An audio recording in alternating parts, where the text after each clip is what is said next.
Welcome. Oh, hold on. There you go. Welcome. It is Tuesday. It's another day, another Tuesday, another stream, of course. Who would have guessed? Today I'm actually almost on time. Usually I wanted to start at around 7 or roughly like 6:30 p.m. UTC. Sometimes like if you're like eating a little bit later, then it could be like 6:45 UTC. But I always like kind of try to get here at 6:30. Today I almost made it. I was looking for some inspiration for the quick sketch, but now I'm here. Of course, another day, another stream, and of course another quick sketch. Who would have guessed? So of course, I picked my inspiration. I have an idea. Let's see how much of it I can actually kind of like I guess implement or create, or like if I can turn my inspiration or my idea into reality in 30 minutes. Of course, it can be quite a challenge. Today, of course, we will first do the quick sketch. We only have 2 topics. Right now we're basically only like having 2 topics, maybe one more, like 3 if we're on a Monday, because I kind of want to spend most of my time working on my MSI Creator Award submission. So I try to keep as much like to give me as much time as I can, just so I can actually finish it, and I can kind of like document almost everything or almost the whole process on stream, so that if, I don't know, somebody wants to watch it later, they can still do it. So today what we're gonna do is, you can probably see it in the title, we will sculpt hearts of a sculpt, mechanical hands, basically the mechanical hands of our character. This foundation that we're going to sculpt today, we will use to create the hard surface parts of the actual end results. It's kind of similar to what we did for the arms.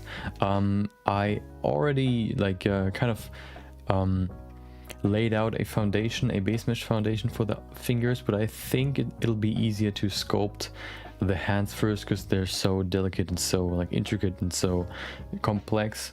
I think it's easier to sculpt a mechanical hand first and then convert it into mechanical parts later. I think that's a easier approach, because this way you can kind of make sure that everything is like looking right before you actually start sculpting. I mean modeling the final parts. So that's what we're going to do today. Of course, before we do that, we will go over to the quick sketch.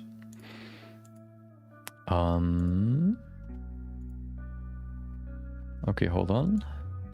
Okay, yeah, I still have my my idea in my mind, of course. Quick sketch is ready. My timer is ready. Hopefully you are ready as well. I am ready. So everything's ready. I would say we can start. Put that to the side. Let me pull up Robert real quick, so we can I'm gonna use him again, of course. And I will probably also use a tree model that I have in my collection. Base mesh, there you go, perfect. Okay, I'm ready. Hopefully everything is set. This could be a cool image.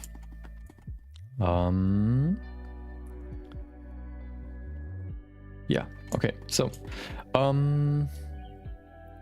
seems like everything's ready, so let's start in 3, 2, 1, go. Okay, first of all, of course, I need my base mesh. Let's append the good old Robert collection human base mesh. There you go. Append, there you go. we then delete this, oh, before we start, there you go, I have to record my process so I can post it later. There you go, delete these things, there you go, we don't need them, overlays basically. Go in here and reduce the resolution. Okay, so first of all, what I'm going to do, I'm going to turn him around by 180 degrees and give him a pose that is kind of like a, he's kind of like, the idea is like him walking through a forest. So that's what I'm going to do. He will probably like just bend his knees a little bit so he can actually walk. Pull his foot forward, one of them at least. That looks pretty good. The other one, of course, is behind him so he can actually stand. He looks like he's walking. There you go. Maybe pull him a little bit forward. There you go. Maybe we can pull his foot a little bit more forward. There you go. Just so he's actually like, it looks like he's walking. We should probably pull his foot a little bit more to the center. We can also pull them, like rotate them out. This way it looks a little bit more natural. Usually like feet are facing apart. Okay, perfect. Then I'm going to use his hand, pull it down. He himself isn't that important. More what is in front of him is important in this piece. So we're going to move the focus off of him. He's still part of the image, of course, but he isn't like the driving or like the focus of the image. There you go. We have to move this back. Then the other hand maybe forward. There you go. Looks kind of weird right now. Let me pull those out a little bit. Just making it a little bit like asymmetrical to make it look more natural. There you go. Okay. Then I'm gonna change his hands, individual origins, so I can rotate these individual origins or I guess joints individually. There you go. We don't need these two. We need this though, and this joint. Okay, we want to rotate them just slightly, so we have a more natural pose. If you're walking, you're usually not really like flexing your hand, and I think this is more of a relaxed pose than what we had before.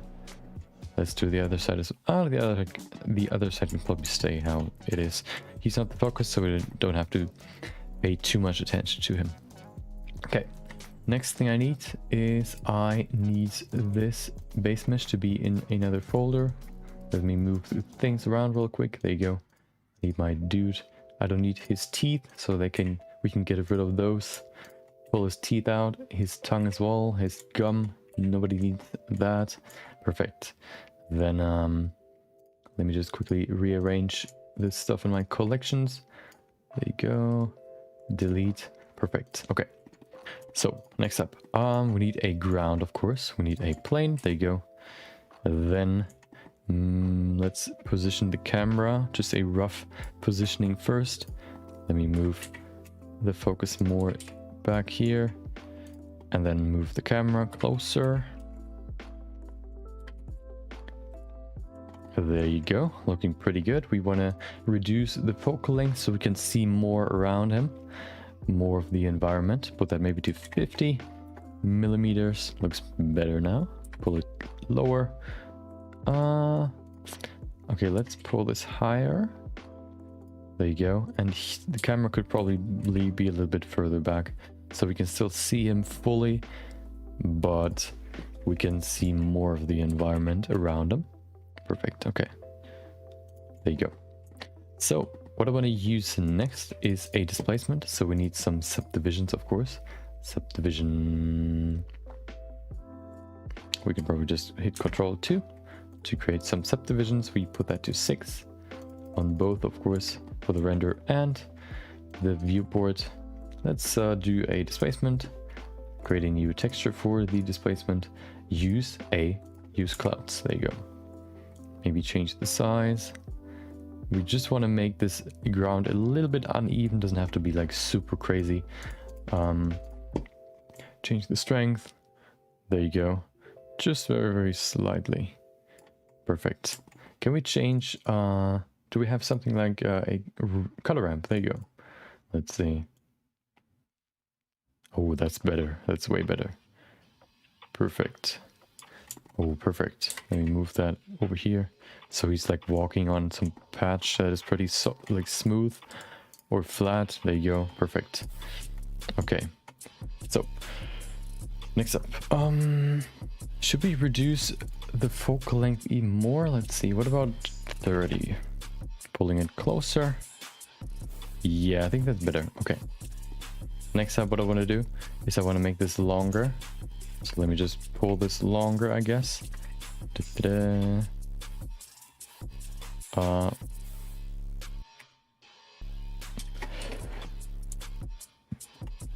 Okay, I guess. Let's just move it manually. Make a cut in the middle, and there you go. We have some more room to play with.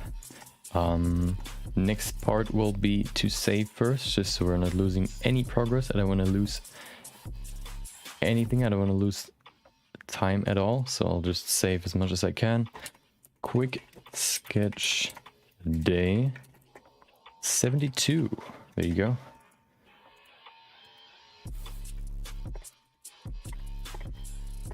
Perfect. Save it, and there you go.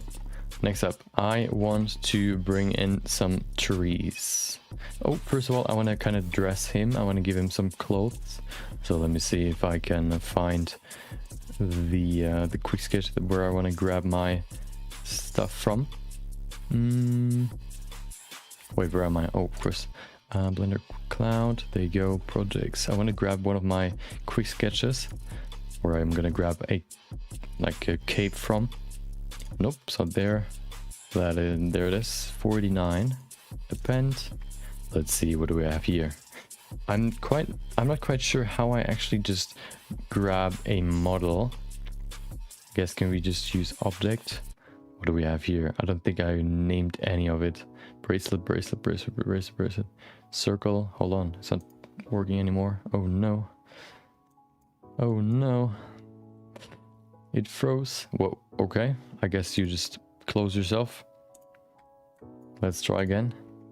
Okay. It's... dude. Oh. Nope. Hello? Okay, I guess that doesn't work. Let's append the whole collection then, I guess. Hopefully that works. Please just go back. I don't want to... Come on. Okay, there you go. Append. I need my collection. Geometry. We'll probably have to delete a lot. Well, that's not too bad. Oh, it's actually pretty small. Perfect. Move it to the side. We don't need the scene itself. All I need is the sword. And his cape. Oh, he's so small. So small. There you go. Da-da-da. I need his small little cape. Miniature cape. Everything else is probably not needed. I mean, we could probably use him. Yeah, we could probably keep him at least. Maybe we'll use him. I'm not quite sure yet. We don't need him. We don't need all of this stuff. Delete. There you go. So I want to have his sword. Where's his cape? It's so small I can't even see it. Oh, there it is. Let's make it a little bit bigger. Okay, let's move it over here. So let me attach the cape to him. I can't see anything because of the sword. There you go.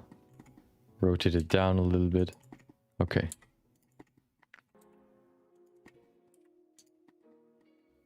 It's probably a little bit too big. Let me make it smaller. There you go. Perfect. Oh. Okay. There you go. I need the sword. Let me put this on him as well. Make it smaller, of course. We could probably give him multiple swords. One on the back and then one on his hip. There you go. Pretty simple, pretty quick. Quick but effective. Or we should maybe put it underneath his cape. That would probably Or we rotate his cape a little bit lower. There you go, so it's not like super wavy. So we can attach his sword to the back of him. There you go. Pull it back there. Maybe rotate it a little bit more so we can actually grab it from the front. Perfect. Okay. Next up, let's save real quick. There you go. We want to use a second sword. We can probably can't even see the sword. So what about making this a little bit smaller so the cape isn't as big, but still has the same length? There you go. Okay. Next up. What I want to use is a tree, of course, as I said before. Let's save real quick and then append a tree. Let me see if I can find it real quick and then I can import it. Resources, 3D models. Which one is it? Tree pink, tree round leaves, tree yellow leaves. There you go. I need my OBJ. That's an OBJ. So we have to import it using, we're looking for an OBJ. There you go. Having to be pretty quick. 18 minutes left. Should be good. Yellow leaves. There you go. There it is. Import OBJ.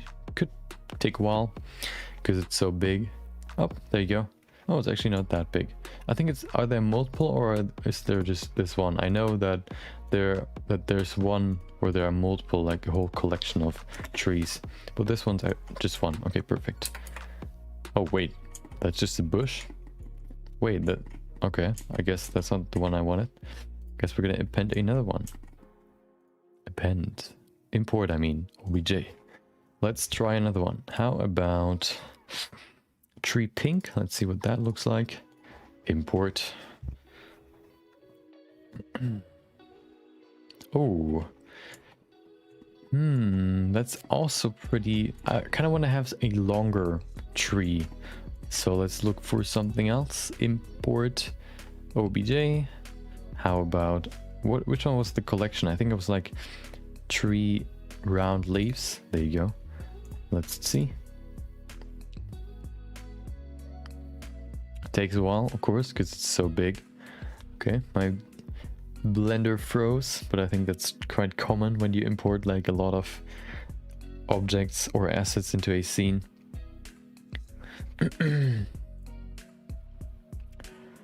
Just waiting until my, there you go, until my objects are in here. And you can see there are multiple different trees. I kind of want to have, this one looks pretty good, and the other one, this one as well. So all the other ones we can probably delete. Or except maybe this long boy right there. Let's move him over here. And then delete all the other ones. See ya. Okay. Where's my... Hold on. Where's my ground? Did I move it? I saw I moved something, but I'm not quite sure what. Wait, where's my ground? Did I delete my ground? Oh, it's just so small that I can't see it. Okay. Let's move it over here. Oh, I moved the pivot point. That's what I saw. Okay, there you go. Make them pretty small. Oh, hello. He's moving somewhere else. Medium point should be better. Okay. There you go. We should probably go in to their model and then the pivot point somewhere else. That's probably better. Let's do that real quick. Go in here. Set it down there. As cursor to selected. Object, set origin to 3D cursor. There you go. Do the same for the other ones.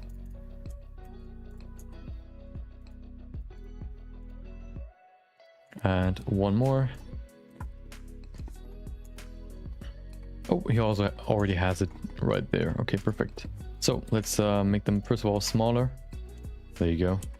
Oh, not too small, of course. Move them over here. We probably have to give them a texture, at least for the leaves. Let's see. Save before I do that. Let's go into material preview. They should be purely white, as you can see. Let's go into the shader. Oh, we have a lot of, I guess, textures we have to replace. There you go. Or import. Let me go in here and import the textures. Which one do we need? I don't even know. Like, bud. Where's the alpha? Flower? There's no flower. Where's the... alpha texture for my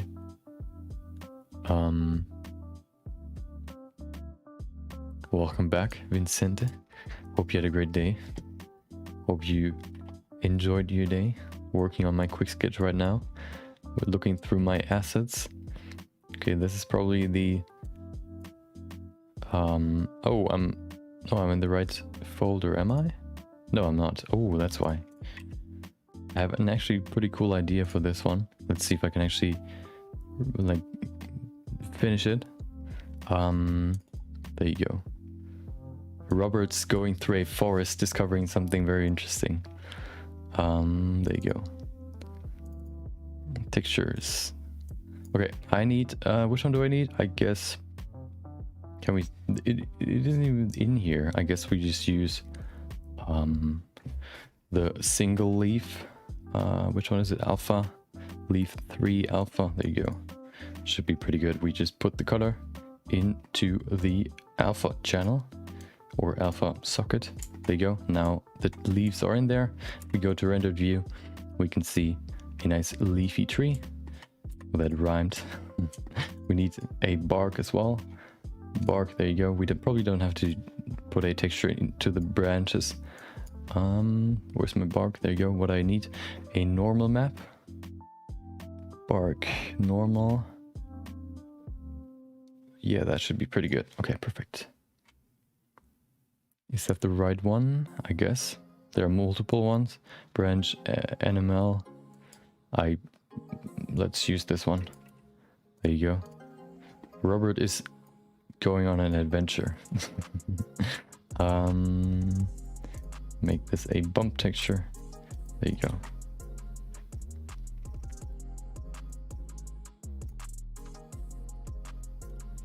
Okay.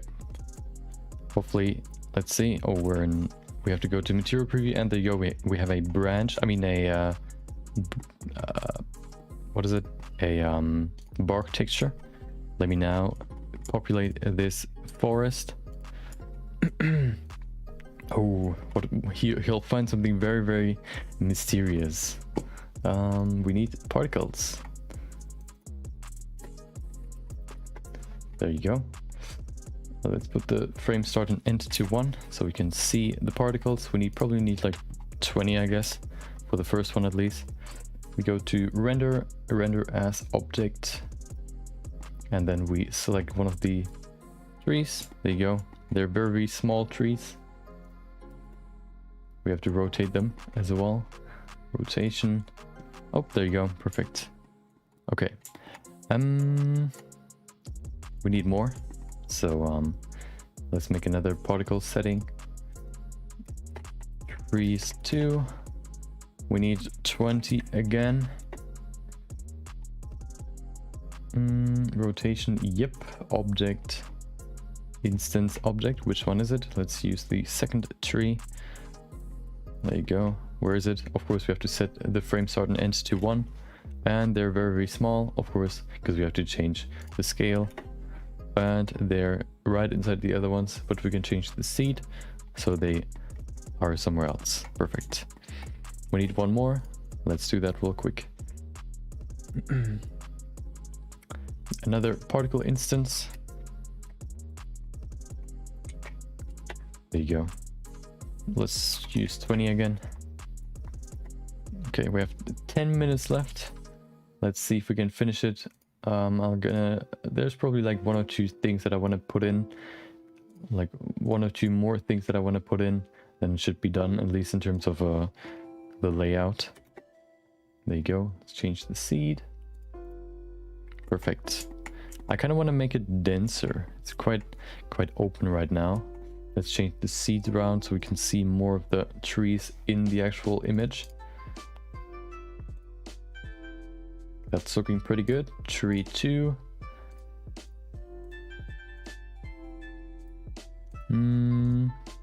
Oh, that's cool. With one right in the front. And we need 3, the last ones. Let's change the seed. Oh. Let's see. Oh, that's a cool one. Yep, perfect. Okay, let's save real quick. Okay, next up we go into render view down here, and we need a texture for the ground because it looks kind of boring right now. He's also kind of floating. We need to fix that. We could either, yeah, let's put him down, not kill him, but actually like lower it, or actually let's move the ground up. There you go. He died yesterday, he doesn't have to die today. Okay. Perfect. So, save. 9 minutes left. Oh, ground texture, of course. Let's go in here, we'll make a new shader. We need a normal texture.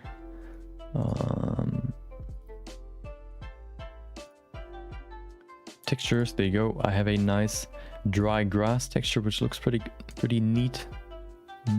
Where's my normal? There you go. Put that in there. Need another color ramp because it's a normal texture. We have to convert it to a bump map, and then we use the bump node. Perfect. Quite big. Probably have to change the mapping. Let's do that. Make it very small. Looks pretty good. Should be enough, I guess. Okay, perfect. So we need the most important part now, which is first of all the lighting and the fog.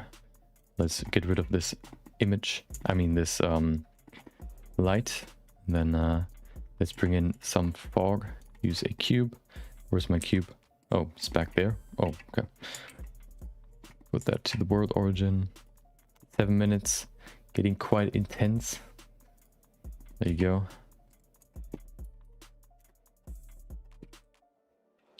Okay. Let's make the cube a little bit longer so it fills the whole space. Perfect. Okay. We need a material. There you go. Visible volume, volume into volume, color to white. So you can see the mist is very strong right now. We have to set it lower, maybe 0.5. That's still pretty high. Oh, not 0. Okay, that's looking pretty good. Maybe a little bit more, 1.15. Oh, okay. Then I need some light coming from back there, like from the front. So we'll probably just use a plane. I will actually use an image, I think. So let's grab an image.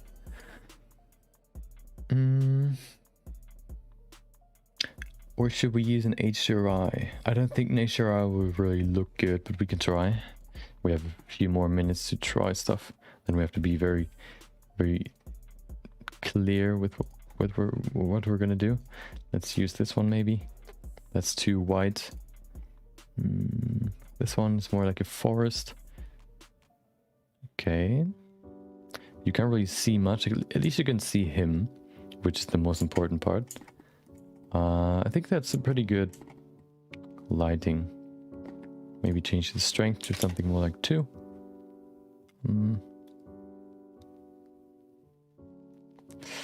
Yeah, let's decrease the density maybe from this. Actually, no, I want to use a emissive plane back here. Rotate it, of course. Make it bigger. So I can fill this background. There you go. Make it emissive. We have 5 minutes.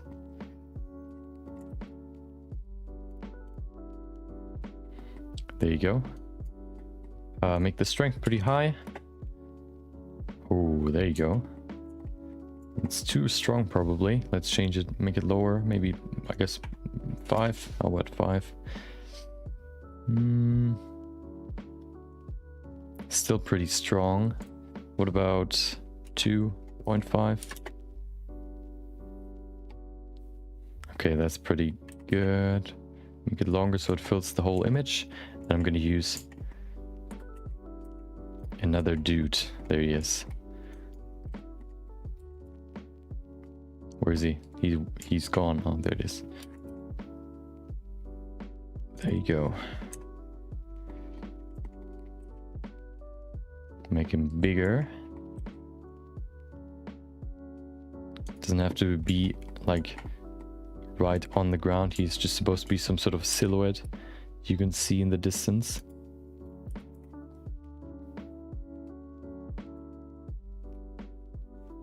Can you see it? I'm not quite sure. I think you can. Yeah, it's a little bit too low though. Probably also too small. Make it a little bit bigger. There you go.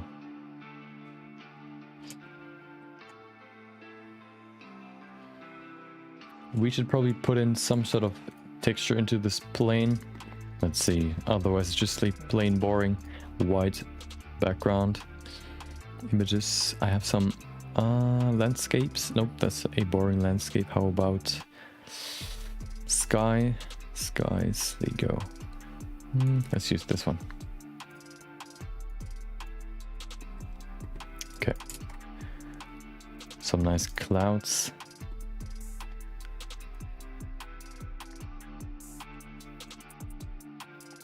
Okay. Now it's too... I think it's... Hold on. Move it over here. That's better. Let's say better texture.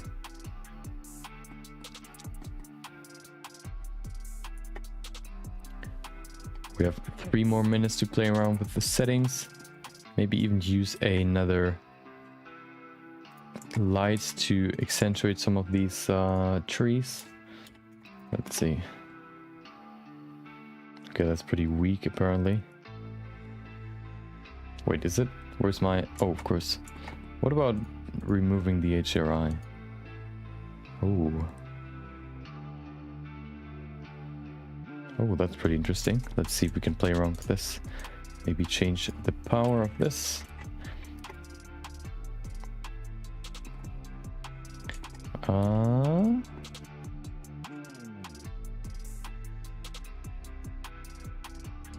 So he definitely needs some sort of lighting coming from the front, or like from where the camera is looking from, because otherwise you can't really see the dude, Robert.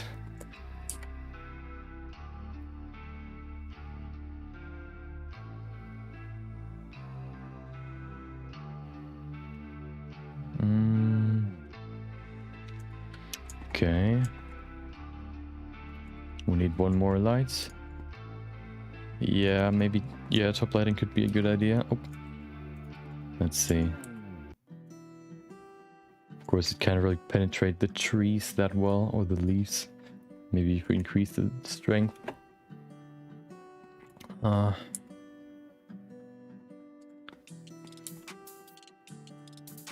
that's cool lighting. Like with these long shadows coming from the trees. But it could kind of like distract from the actual like focus of the image.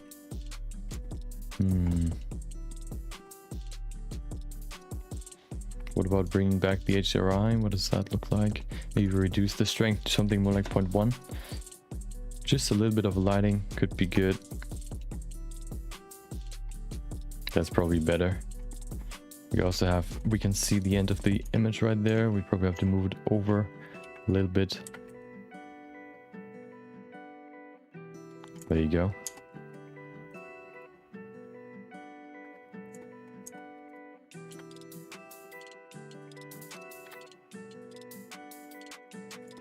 Okay.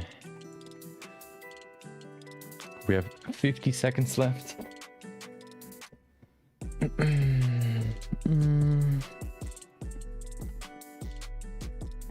I guess we could, let's see.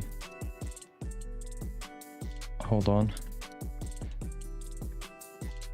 Let me just quickly do something here. Okay, go in here, make a new particle setting. 22 seconds. There you go. Nope.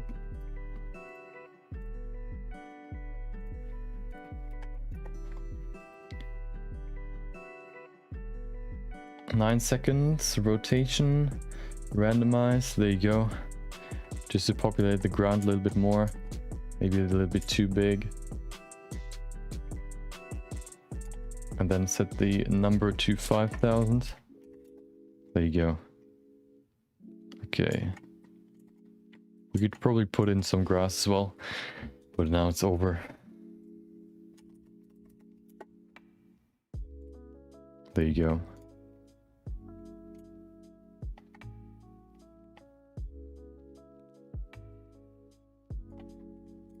Okay, now it's time to do some post-production. Let's do the first render. Go to the compositor and do a quick sketch render.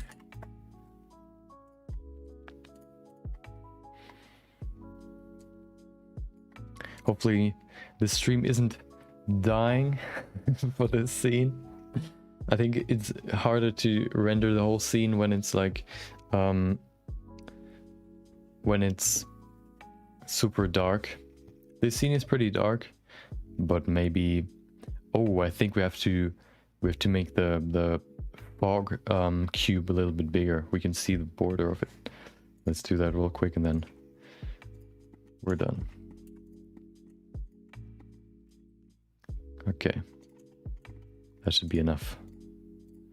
Render. Let me show you. There you go. Okay.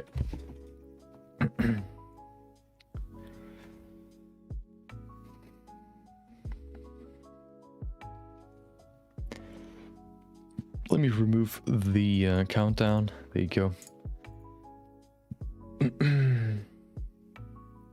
Yeah, I think the lighting itself, or at least the render right now, looks pretty dim, or pretty shallow. But I think with some post-production we can spice it up a little bit more.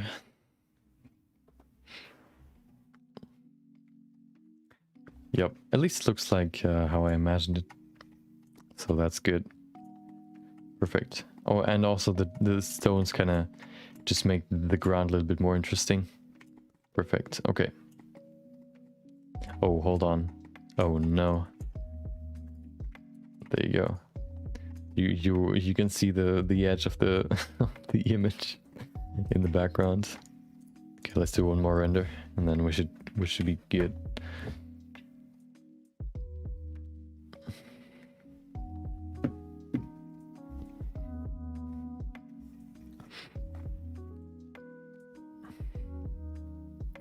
I almost finished rendering my 3D animation for the month 2 compilation. I think it had like, so I kind of want to have some leeway when it comes to the animation, because first of all, I'm just going to render the animation, then I'm going to kind of composite the whole thing in After Effects or Premiere Pro, depending on what I want to do. And which means that I kind of have to, I want to have some more leeway when it comes to the pacing. So I want to render it at roughly like 60 FPS, so that when I then want to change the pace, for example, make it slower, I then have some frames to play around with, because in the end the animation will be 30 frames per second, which of course takes a little bit longer. So I made the animation like twice as long, which is probably like 50 FPS to be exact. And so my animation went from 402 frames to 802 frames, and I had to render it with cycles to make it look actually like good. So it took even longer. Every frame takes roughly 2.5 minutes. So I think I started rendering somewhere in the weekend, and then I at some point I always started rendering it just to get through it at some point, and now I have 100 frames left that I'm gonna do tomorrow, and then I can actually work on the compilation. Okay, I think the render actually looks pretty good, and you can see him in the background, kind of menacing with the sky in the background. Also looks pretty cool. Okay. Let's do, oh, of course, first of all, do we even need the glare or not? Can we even glare up something here? There's nothing really glowing in the scene. Pretty dim scene. Nope, there's nothing. Okay, well, who needs glare anyway? Okay, Photoshop is ready. Let's render the final scene. Will probably take a little bit longer because it's like such a populated scene, but actually it looks quite cool. It is actually, I was kind of hesitant, or I kind of skeptical whether or not we could actually, or I could like actually put down what I wanted to, what I imagined, but I think it looks pretty similar to what I wanted it to look like, so I'm quite happy. What I probably would have changed would be to kind of put in some more fog, so you can kind of only see a silhouette of the dude in the background. Just say like without any like real, just like in shadow of him. But I mean, this is also a pretty good outcome. Actually doesn't take too long, 1.5 minutes compared to the last one yesterday, which wasn't even as dense as this one. It probably took that long because of the advanced subdivisions. No, adapted subdivisions, which is why it took so long. It's always great doing these and then being able to like pull from previous projects to create these scenes really quickly.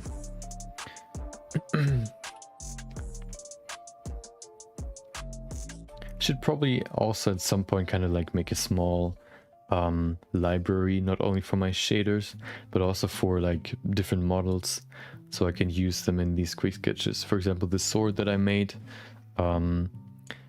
it's a pretty simple sword, but it gets the job done. So, or this cape, for example, very simple, and then I can just collect them and then always grab them from there. Right now I kind of have to go through all my projects, kind of look for them first before I can actually import them, which takes a while. If I have that in a library, that could be pretty good. Yeah, I've never made animals actually. I've never made animals. Maybe I can or did I ever? No, I don't think I've ever made an animal. I mean, we could maybe like do a small project one day, like just a one-day project where I'm gonna like sculpt some animal, but or like maybe grab one from somewhere from the internet, from the internets. Okay, perfect. But I've never, yeah, I mean that could probably work. You could probably even like use Robert and transform it into an animal or some sort of mutant. That could probably even work. Okay, there you go. Day 72. Save the PNG. There you go. Okay. Let me open up today's topic, of course. Who would have guessed? Another day, another MSI CA time. Oh yeah, I actually have some rocks. I downloaded some rocks. I have like pot plants for interior designs. I have the trees that I used for today, with today's quick sketch. Then I have like a few more things, like a car as well. Like I have downloaded a few models, but I haven't downloaded any animals.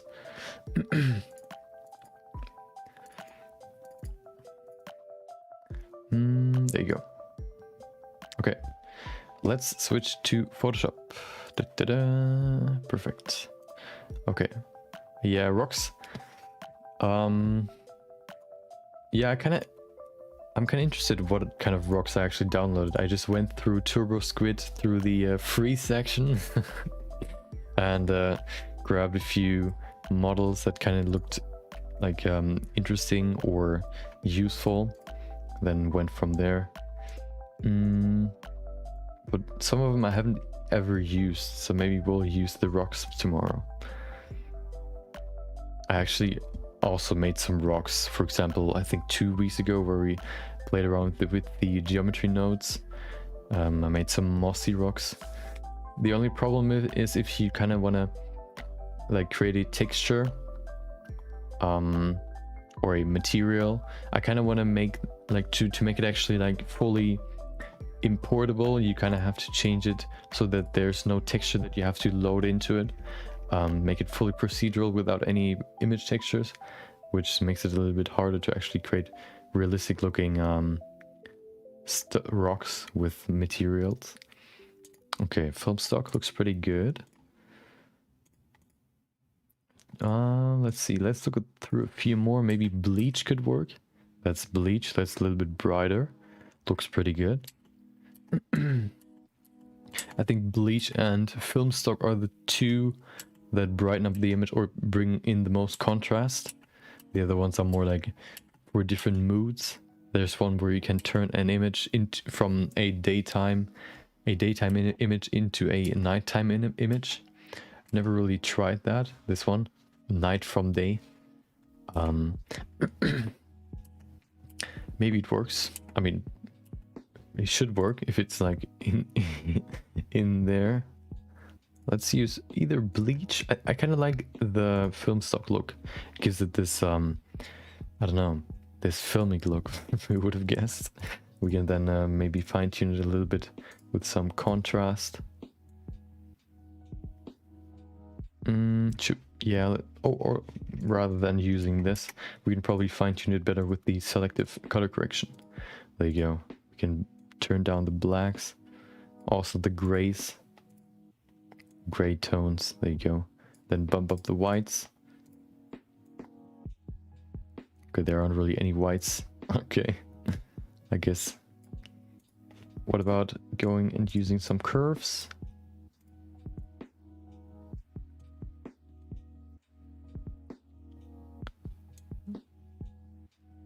Oh.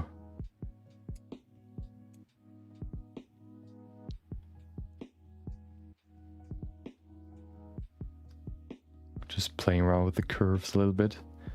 Looking for a nice contrast. I think that looks pretty good. Then maybe we can brighten up the whole scene a little bit. I don't want to do it in here. I'm just going to make a new... Actually, we can just use the selective color correction for that. Go into black. There you go. Okay.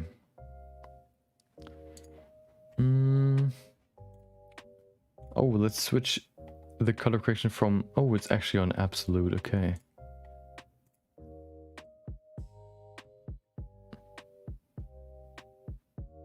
Yeah, let's keep it like this. I think that's pretty good.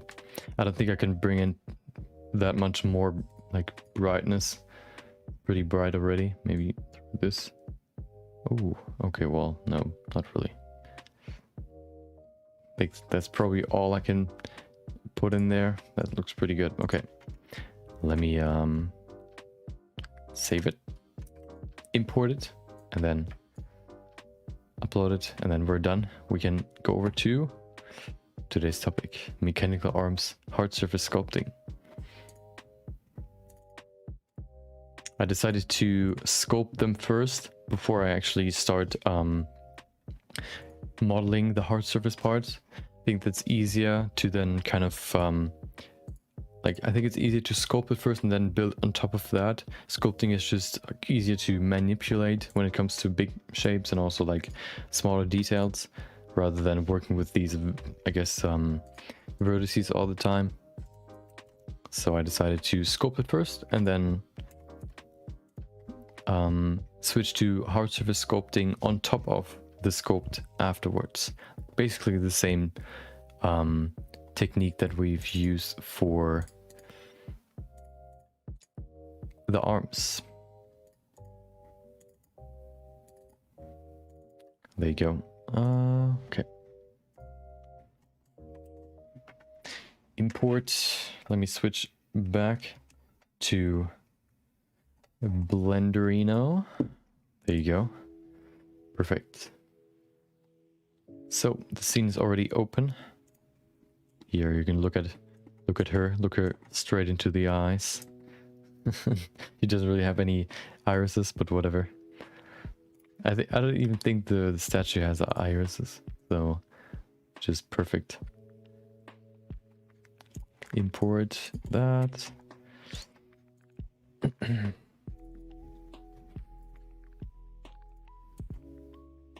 Perfect.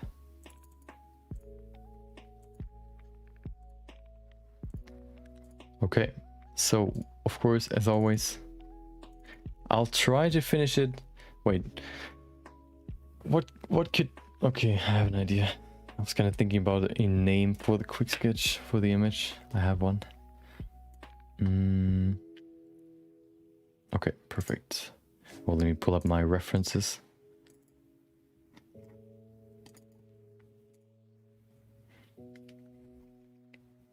Okay, perfect. So I'm gonna, of course, play my compilation until I'm done, and then we'll start working on this some more, on her. So until then, I'll see you in a few minutes.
There you go. Let's bring back the music. 3, 2, 1, go. Perfect. Current title called Pillar of Autumn. Okay, so yeah, let's work on the hands. So I'm probably so we're gonna sculpt the bottom hand first, just because then I will create the hard surface parts on top of the sculpt itself. The hard surface parts will probably be like individual like objects, so we can pose it for the other hand as well, because they have like a little bit of a different pose. Do I still have my hand in here? That's the question. That's the arm. Wait, is it? What's that? Why is there a cylinder? I guess. Oh, of course, because I modeled around the cylinder. Okay, let me see if I can find my hand. I don't think I have the hand anymore. Oh, there's... Oh, I found it, I think. That was quicker than I expected. Hold on, where's my base mesh? There it is. Let me just quickly parent all those. Hold on. Put them in a backup, so if I need them at some point, I still have them. There you go.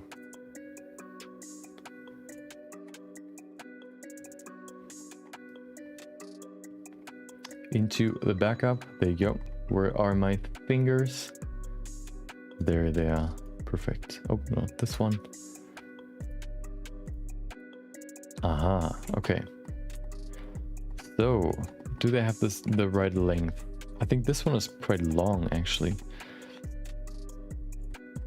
We can probably kind of adjust that when we are in sculpt mode. So, let me grab my tablet.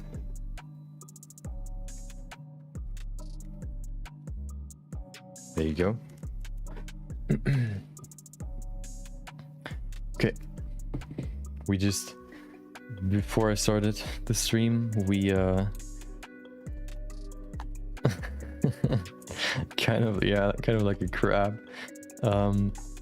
That's what we have to change now. from a crab to a hand. Before I started, we ate spaghetti with a nice creamy cheese sauce. Was pretty like dense, so it kind of lies heavy on my stomach, or it's very digestive, I'll call it. So it's kind of crazy for me, at least. Like, I don't know, I think that just recently started, but every time I eat something, or I think it's like when I eat a certain like food, I can kind of like feel my stomach working. I don't know why, but it's like rumbly, and you can even like feel the movement. Super weird.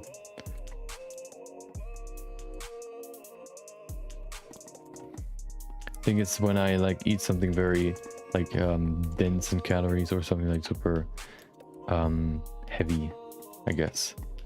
Okay, hold on, I need to bring back the body so I can see if the head is still lying on it, or if it's like intersecting. That would be bad. Where's my cape?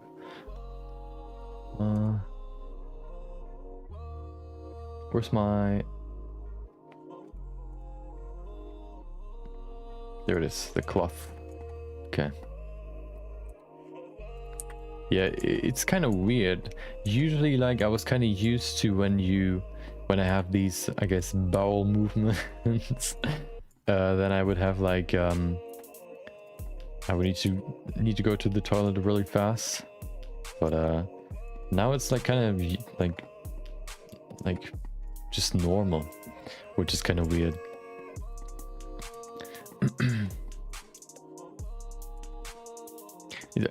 It's always like, kind of feels like it's always on the brink of like, do I have to go to the toilet? Do I not?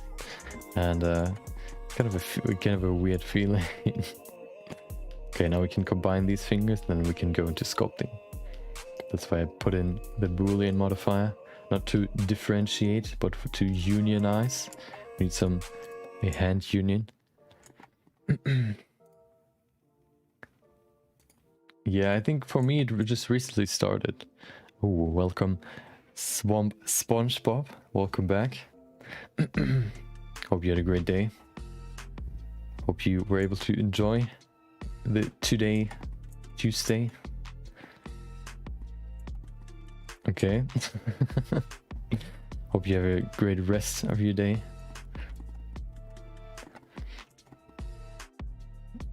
Thanks for visiting, at least. Saying hi. That was a quick visit. from Swamp SpongeBob, also called, what was it? I forgot his previous name. I made an effort to remember it, or to remember it, but I forgot it already. Oh, let me see if I can kind of. Oh, it was no, it was something 64, I think. But yeah, I can't remember.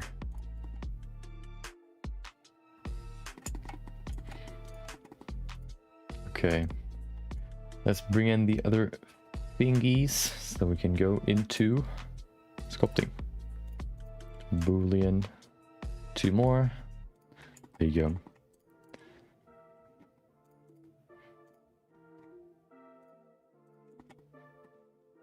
Okay, perfect. So you actually want to feel your bowel movements? It's a weird feeling, I can tell you that much. I don't know if you really want to feel it. It's something like, I think that's one of the things that you kind of envy people for, but then if you actually have it, it's like not really that great. You could probably even hear it when I would like hold my microphone close to my stomach. Maybe. Pretty weird. Okay. Now we have a full hand, and then we can go into sculpting. So I said before that we were kind of shooting for a more organic looking mechanical hands. Kind of similar to this, very clean. Working more with smaller details to make it look more, I guess, complex. Or like more complexity underneath.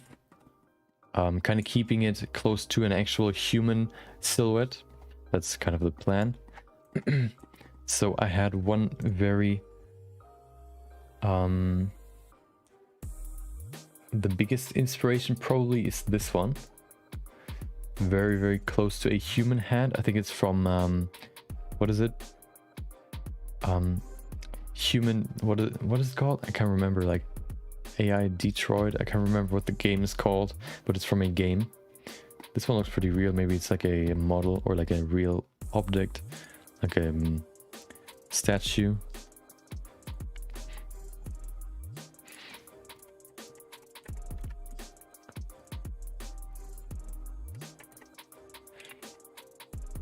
Oh, okay. I mean, that's probably even worse than having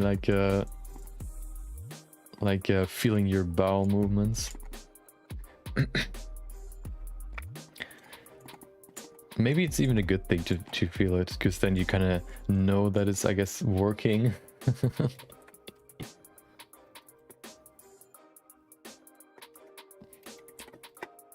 If it's like constipated, I guess it's rather not working. Yeah. So is it like when it's like when you feel, or when it is constipated, that you always have some sort of pressure that you feel in your stomach? Is that kind of how it feels? I think I can kind of like that's what I probably think. Okay, back to sculpting.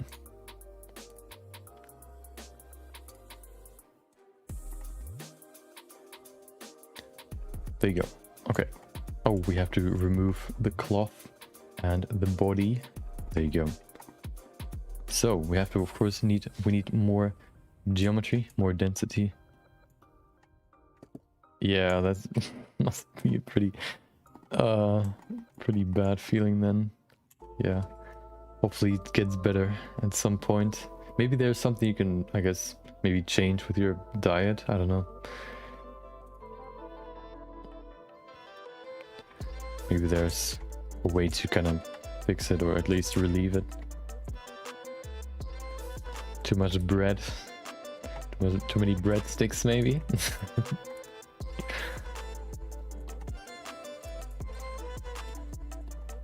Okay, let's put in some let's ease these transitions, and then we can like make this hand more dense universally. So we have some more density overall.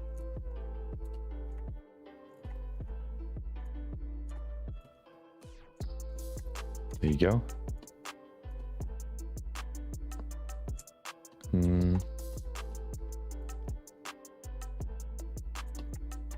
Yeah. Yeah, I'm not a food expert or like a diet expert. But yeah, I don't know, maybe it's the diet that really, like, changing your diet might help. If it's like super annoying or super even like it hurts, probably something worth checking out. Okay, the hand looks kind of too wide, I think, so let's make it smaller, or thinner rather.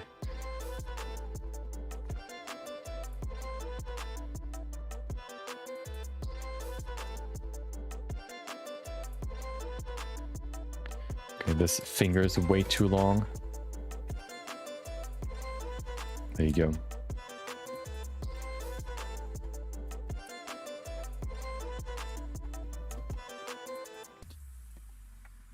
I feel like even like there's a lot of a lot of problems you can kind of solve through diet changes. Like even if you have like depression, I think at some point, or like sometimes it can be because of what you eat, or just changing your diet can help kind of yeah, help you in different ways. Okay, hold on. Copy. Paste. Oh, okay. I guess because of like as a result of your I guess constipation. Did you do it because of that, or was it because of something else? Okay. That's interesting. You can kind of brag about that. Hey, my colon is longer than the average.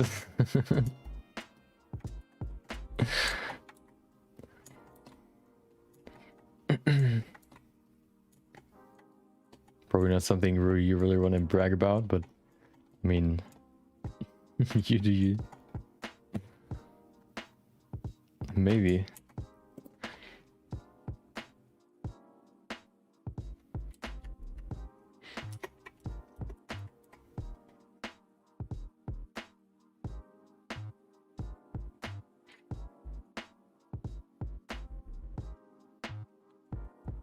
Nice colon donation or donator.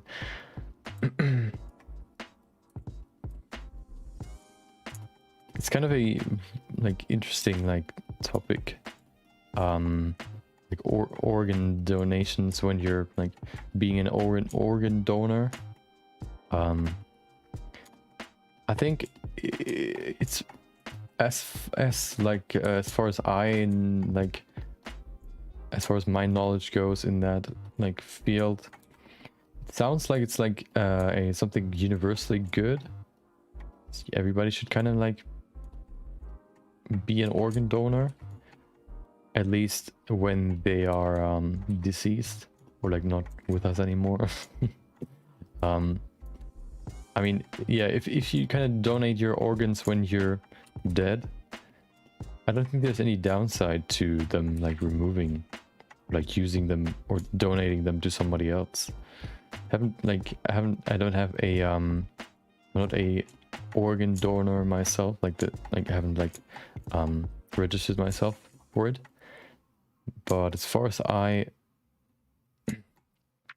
if I think about it, it's kind of like a universally good thing. Maybe there's something like, probably you can kind of register yourself as if somebody needs an organ and you're not dead yet, you're still kind of like on the list of people to ask for an organ. For example, your, what is it, your kidney, you have two of, so you can like donate one of them.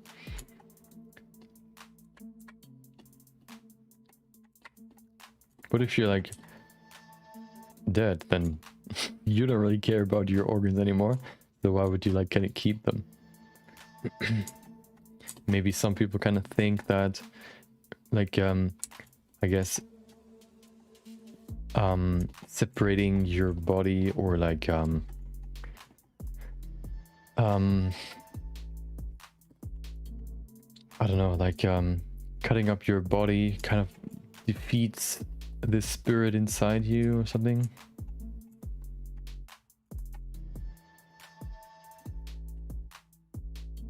Yeah. Good luck after you're dead.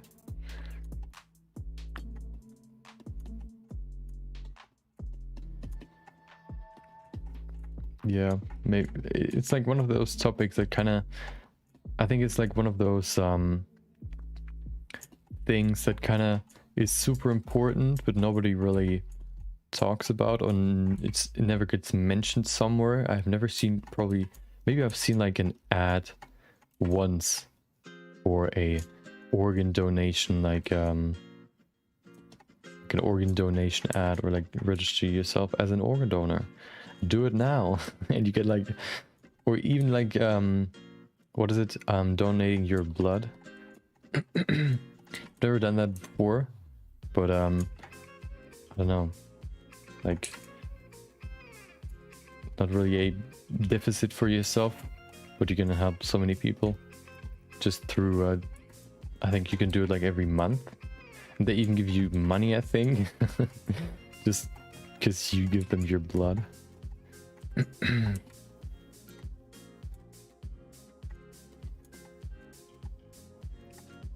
So so if you ever need money, I guess the first thing you could do is the first option you would have is you go and like donate some blood. If that's not enough, you can donate some sperm, and then if you still need more, you can even sell your sell your organs on the black market. Then you should definitely have enough.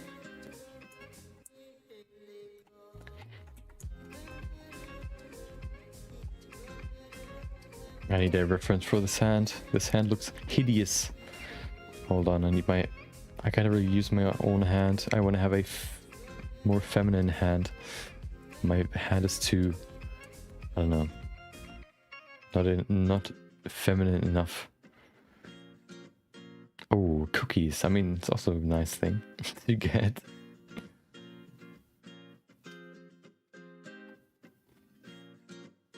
Better than nothing. I remember once when we were in school, there was a like one day we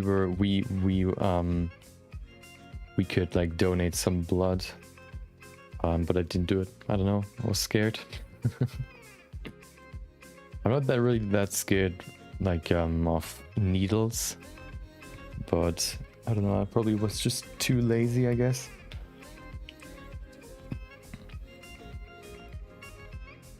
Oh, of course, hand. Give me a hand. That looks pretty good. That's a good reference. Oh. Nice Chinese or Asian website. Can't read anything. Do you want to translate? Hold on.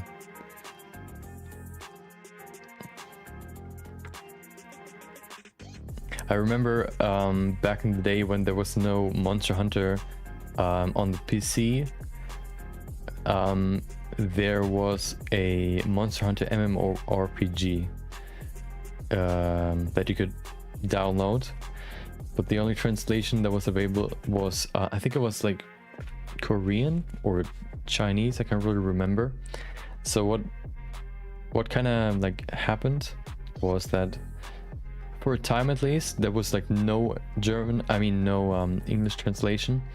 The community kind of built its own translation that you could download and install. But before that came out, I used Google the Google Translator app on my PC, on my phone. Then every time I couldn't really figure out what it was supposed to say, You could make a photo or just scan. Yeah, you can make a photo and then it would like kind of recognize the words or the letters and then translate it. Or the translation would like would be underneath the image. This way I kind of played the game, which is kind of weird. Also kind of funny. I think that was the only like that was probably the time where I used the translator the most. Or even like the photo function. It actually works pretty well, even on like the small screen or on the screen. It was pretty pixelated, but it still was able to figure out what it was actually supposed to mean.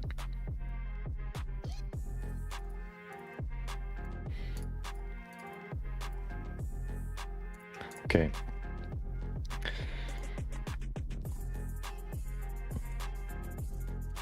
Got some reference.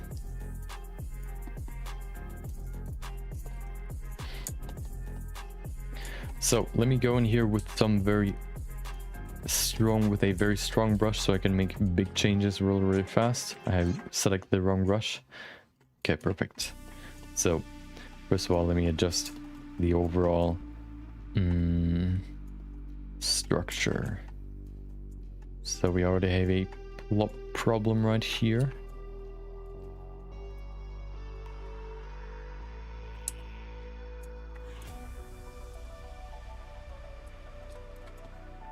I can never really figure out this thumb. The thumb is just the worst limb to sculpt, at least for me. Just so weird.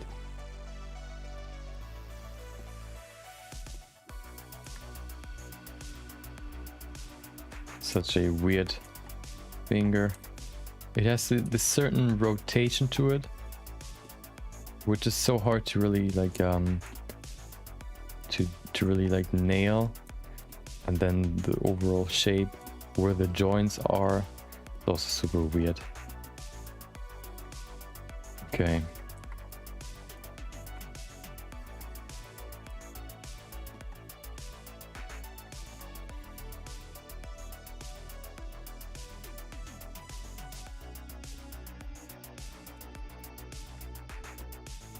So before we actually can go into the mechanical parts, sculpting the hard surface part, of course we need a good base. That's what I do. What we do now. I think the hand is still pretty big.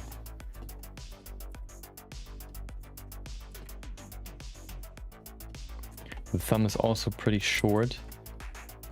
Probably like similar to like the thumb just reaches just a little bit further than I guess the middle of the hand. So this length should work quite well.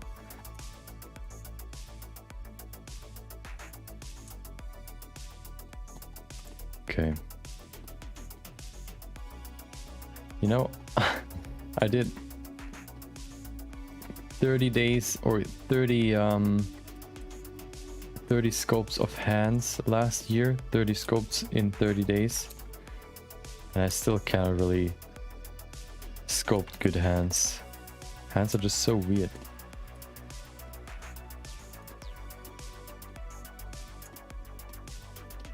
I think I should like at some point kind of study the muscles and the bone structure some more. I think that's the biggest problem right now. Just looks weird.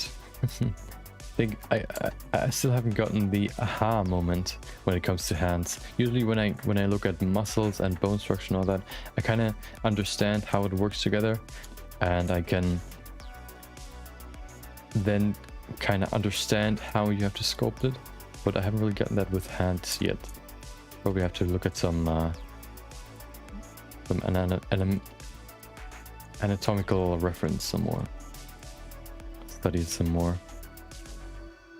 Right now it kind of feels more like just doing something, and hopefully there's I sculpt, or there's like a good hand in the end.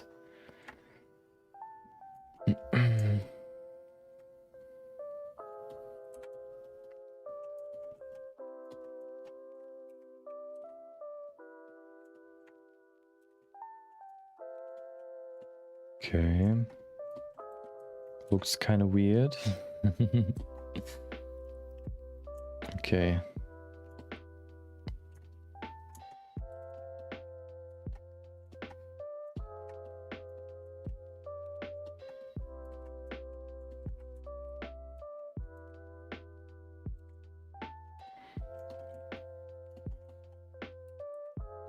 Of course, if they're feminine, they should probably be a little bit thinner as well.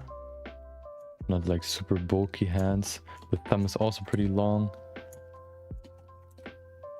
Pretty thick.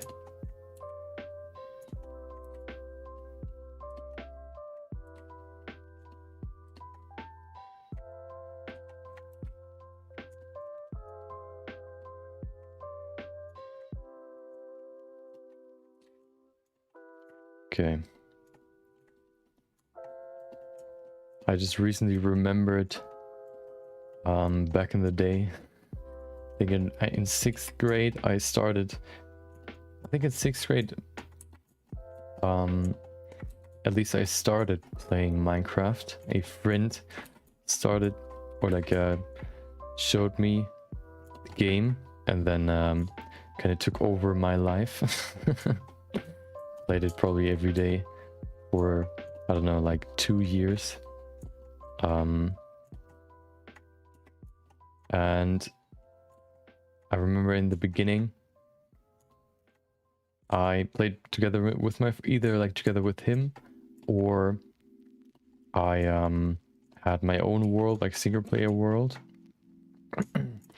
And I remember we didn't use Skype. I think Skype wasn't even a thing, or at least it was, you had to pay for it back then, or we just didn't have it on our PC, so we used our telephones to talk with each other. So we just called each other to play. So every time nobody could really like call someone because we occupied the telephone. And I remember this, like there was one server that I actually played on alone, or like without him. I think that was a little bit later when he kind of stopped, or we parted ways because he dropped out of the school, where that was probably the best server I ever played on because of its structure. So the structure was basically, of course, if you know what Minecraft is about, like getting materials, or like getting resources, then building yourself up, getting the best, I guess, getting to diamond, and then just building stuff. And the structure there was actually pretty cool. So you start with nothing, of course, except maybe I think with wooden tools, and then there's this special world where you can teleport to, where there's basically just a survival world, or a flatland, I don't even remember, where you can then dig down and find diamonds and all that. It's basically just a mining world, and then with those resources you could sell them for certain prices. 20 hours. I mean, better than nothing. So you at least know what it's about. It was probably like multiple years ago, so it wasn't even as complex as it is now. The system was then that you could mine these ores, or like the resources overall, coal and diamonds and all that, and of course diamonds would be more valuable than coal, for example, and you could sell those resources for either like merchants, or like shops that were set up by the server owner, or to actually humans that made their own shop. You could, like, for example, like build a chest and then put a sign on that chest, and then write down what you want to, like what you sell and what you want for it. For example, I want to sell 3 diamonds for 50 coal or whatever, and then this way you can kind of trade with somebody else. You can set up your own shop, And also you could earn your own in-game money with that. So what I did was I just farmed coal and all the other resources, sold them, so that I can at some point buy my own house in the city, in the main city. So there were, or maybe not main city, but in one of the cities, there were multiple cities that you can actually travel to with either I think a portal, or you can just walk there, or you can even use a what is it, a train station. There was a train station that like led to all the cities. There was like a Rome city where you could like build a more like sandstone like house. There was a more like modern city. There was one that was more like medieval, I guess, with more like wooden houses. And all the cities were separated into multiple parts, which had not only like very cheap buildings, but also very expensive buildings. So of course you could either buy a preset building that was already built, or you could just, I guess, buy a patch of land that was like a basically just like a small place where you can build your own house. So I kind of started just getting more and more money, so I can actually buy one of those these areas to build on. And then you can build your own, yeah, whatever you want to build on there. I think I built a house, and there was also like, I think there was like mini games and just like a whole economy around those the cash, the in-game cash. And yeah, no, it was just one of the best servers I ever played on. The only weird thing was that at some point I stopped playing on it. I think I just got bored of playing Minecraft, and then at some point I kind of wanted to revisit it to see what it looked like, because it was like a year later or something.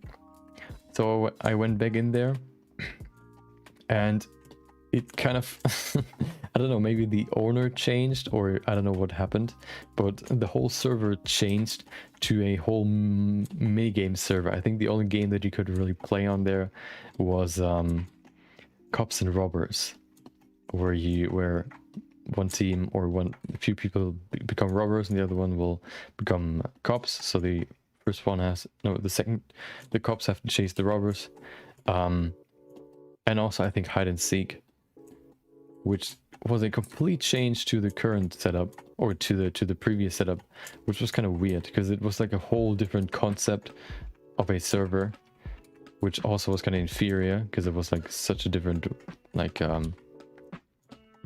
system.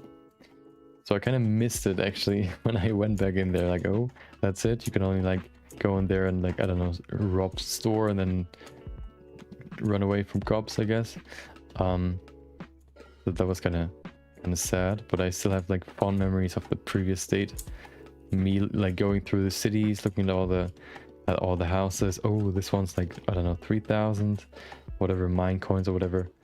Oh, this one's 4,000. Oh, this one's already sold, someone is living in there.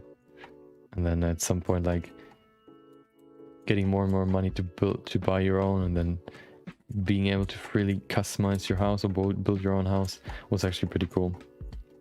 I always liked like the whole progression arc of games. I like games more that actually have like some sort of progression.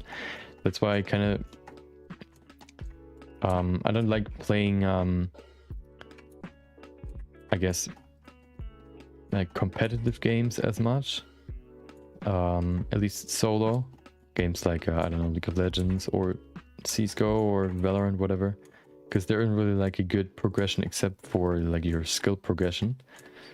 But that doesn't really like feel the same as if you're like playing a survival game, for example, and then improving your gear more and more, building a better base, whatever the progression is in that game. I think that's just a way better, I don't know, experience than actually like getting better in terms of, I guess, rank and skill. It never really felt fulfilling. Having to deal with all those toxic people on the internet. I would rather play a game where everybody works together.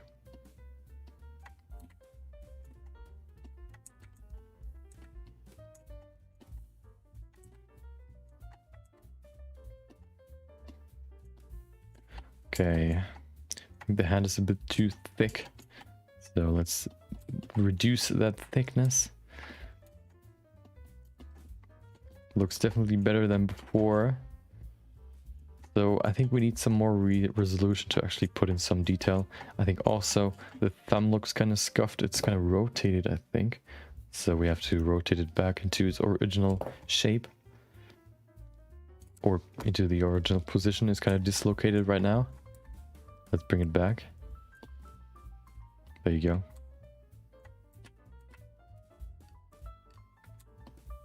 Okay.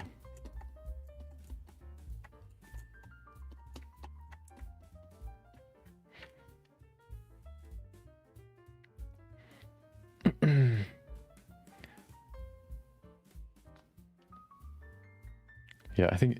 Oh, I think the. I don't even know if the server still exists. If so, it's probably still like a minigame server. Probably couldn't even find it now. I remember at some point I kind of craved just playing multiplayer and like looking for a nice, cool server to play on, and that kind of seemed like the best setup, I guess, the best server in terms of how it is set up, the economy and all that. Just was like so intricate and like perfect, but then it quickly deteriorated.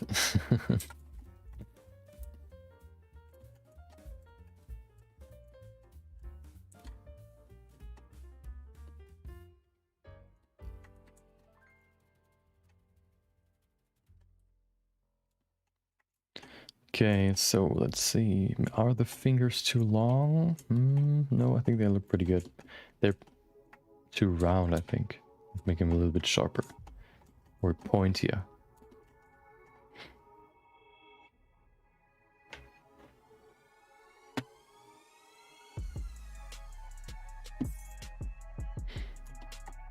Oh, I remember yesterday, no, on the weekend, we usually like eat breakfast, and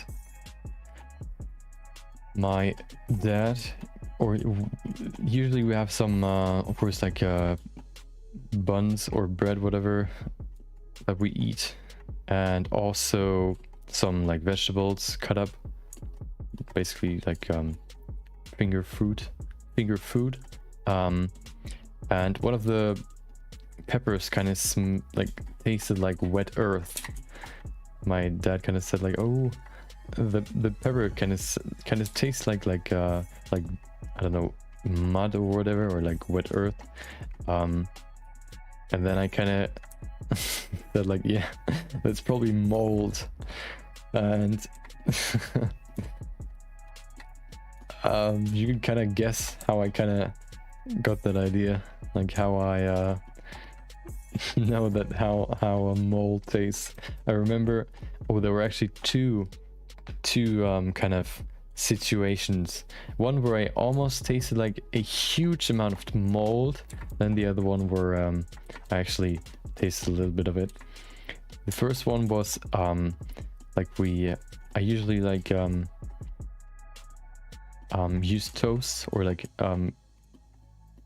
make myself some sandwiches to take to work, and the toast was already pretty old, like maybe, I don't know, a week or so.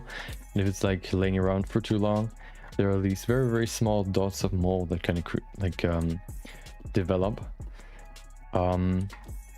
and so I took that with me, like to work.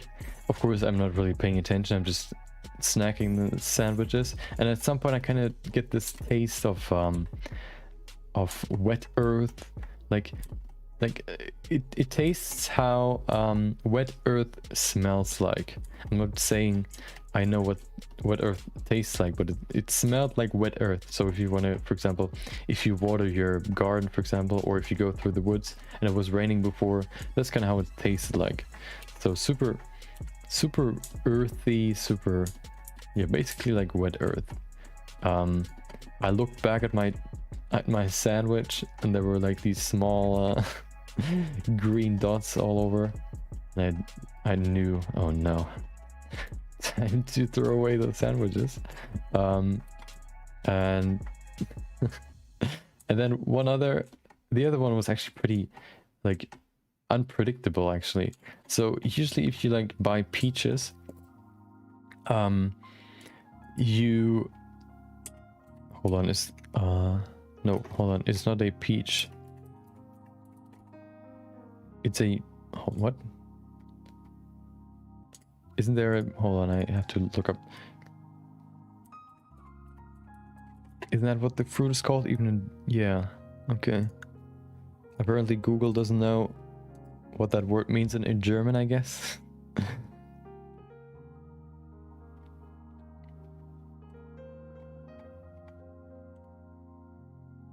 Wait, is that a word? I never heard that before. Okay, I guess nectarines. These bigger peaches, I guess, that are like smooth. And oh, they have this big core, or like this big basically, yeah, core in the middle. Or seed, whatever. And usually if they're kind of like a little bit older, they get very ripe. Their core kind of, when it breaks on the inside, I don't know how it actually happens, because it's like a closed organism or like a closed fruit, but inside of the seed, or instead of the core, whatever,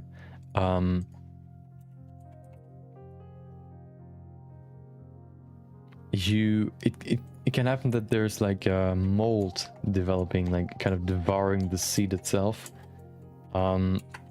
So when you then eat it, and I usually eat it so that I use my upper teeth to break off part of the, for example, for an apple, I kind of break off parts. I don't really bite into it. I break off a little bit, like a part, and then eat it.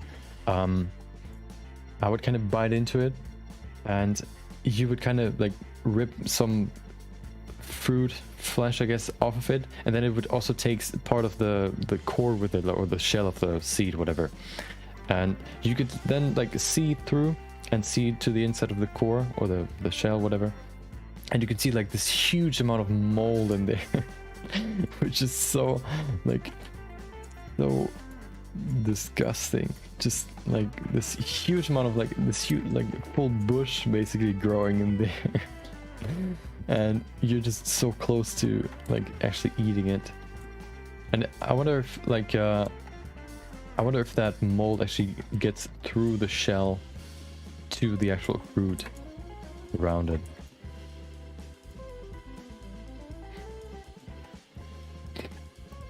Yeah, it's not as tasty afterwards.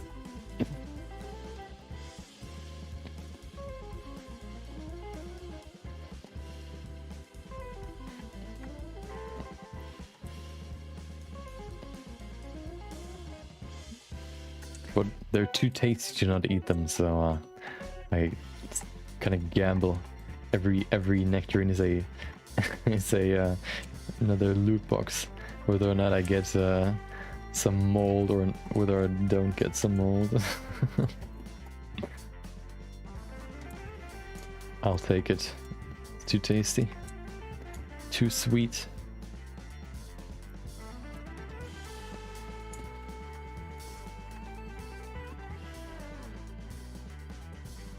Okay, where's my reference? There it is. I also have where's my own hand? There you go. No, it's not that often. It's pretty rare, because usually when we buy some some like fruits, summer fruits, for like they're basically summer fruits like that you buy in the summer, or when their season is in the summer. They're pretty, like, they're gone pretty quickly, so we eat them pretty quickly. But if there are some that like are left over for a few days, maybe even, then it could happen. Sometimes I can expect it, but usually it's not the case that it's like happening often. Pretty rare, but if it happens, then it's a very interesting encounter. I do not recommend.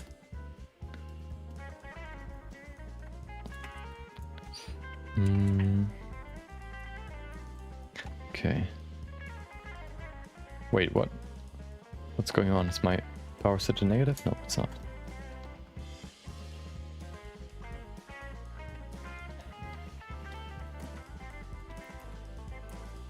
Okay.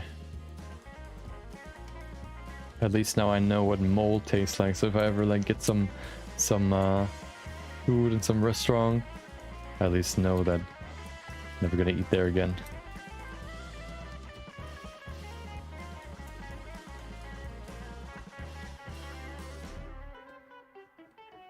I think we had that even before, like a few weeks prior. There was another pepper that kind of tasted, I guess, moldy or like earth. I don't know. Maybe it wasn't even like mold, but at least my mom said that there was mold on one of them. So I'm quite confident that there was actually mold on it. I don't like just cutting off the part with the mold, because usually it like grows further than you can see. The bigger, like the stuff that you can actually see is actually just the end result, or the full colony that like set up right there on your food. But the actual underlying fungus, I guess, is actually pretty like even bigger. So I don't like, for example, just cutting off the part with the visible mold. I kind of like just not eating it at all. I think at that point it's kind of, I mean, it probably won't hurt you, but it's still like, I don't know, why even, I don't know, maybe you could consider it like wasting food, but I don't know, I don't like it. I do not prefer eating molds. Who would have guessed?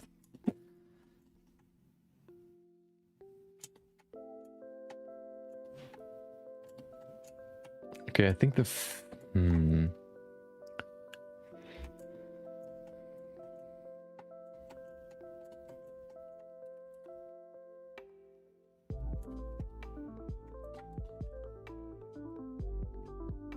I think the fingers are too long.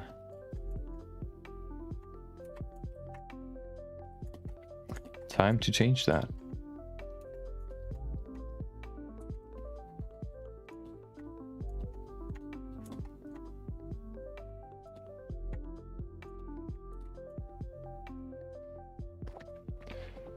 Let me drink something real quick, very important.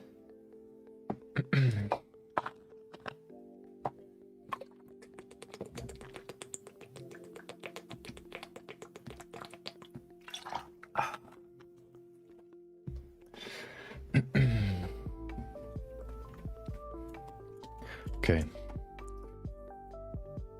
Hands are so annoying to sculpt, because if you, I don't know, it's so, for example, now changing the length can be so annoying, especially when they have like a whole, like if they're relaxed, I guess, or like in this angular position.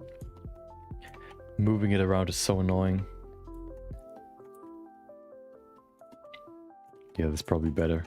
Usually the fingers are actually shorter or as long as the big part of the hand, like the middle part. I think these ones are just too long. I kind of have the problem that I make the finger sections or these individual finger bones too long, especially the last one. That is one of the mistakes that I did for my base mesh that I always use, Robert. Robert has quite long,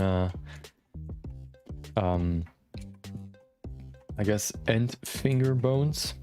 The last bone in the row. Quite long. Too long. But that's just how it is.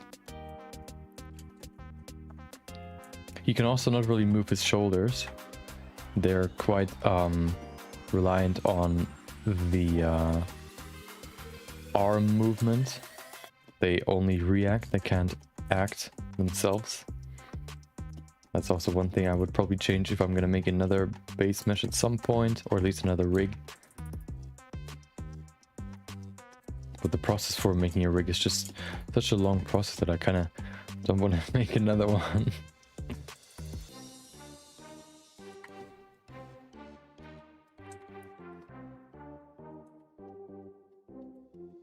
Just takes too long.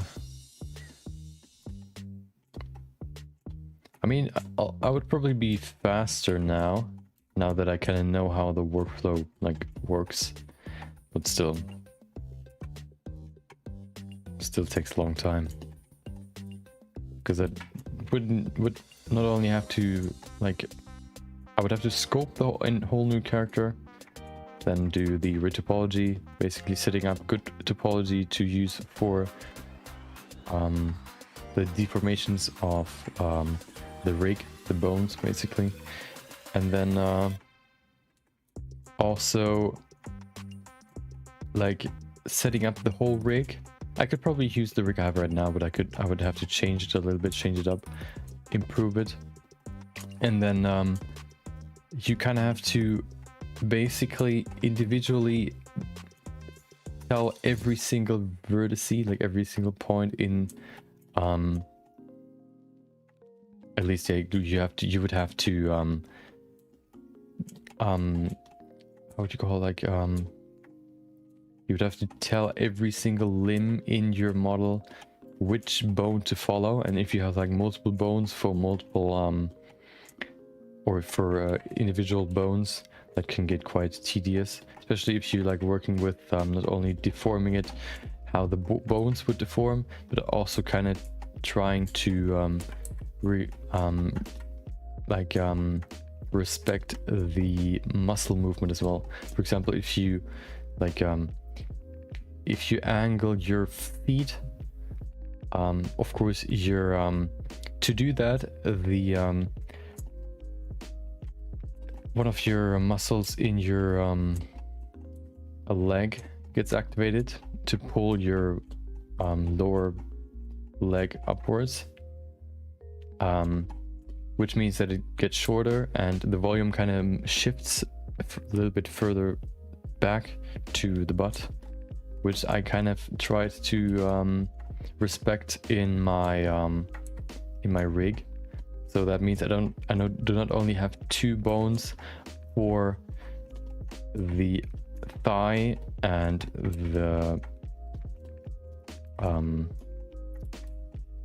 the thigh and the shins, I guess, but also for the knee I had another bone, just because the deformation is easier if you have a separate bone for the knee, and then a bone for, of course, the muscle, I mean the bones itself, for the individual leg parts, and then also for the bones I had, I think, like two more. So setting that all up is just so annoying. That fun. So I kind of try to stay away from rigging another character. That's why I always use Robert. I have another female base mesh that I could rig at some point, so that I can actually use an actual like rigged female human base mesh as well. But I kind of don't want to do it. It's so annoying. Would probably be a great addition, like, to the whole. Would probably bring some more variety into the quick sketches, but I don't know. It's just so annoying. I have another rig I did before that isn't as I guess as good, or like as it's pretty old, so it has some big mistakes in it, so some stuff I would probably improve today. I could probably use that, but I just played around with it a few days ago, and it's kind of laggy to move around the rig itself. Even if I reduce the geometry, it's kind of weird. I'm not quite sure why. Maybe you can optimize it somehow, but yeah, I don't know. Robot is good enough for me right now.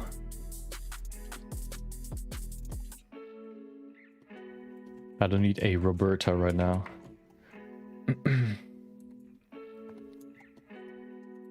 Robert has a lot still to discover.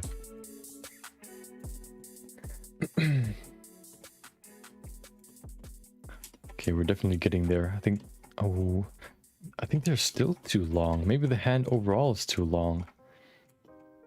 I'm not quite sure. Or too wide.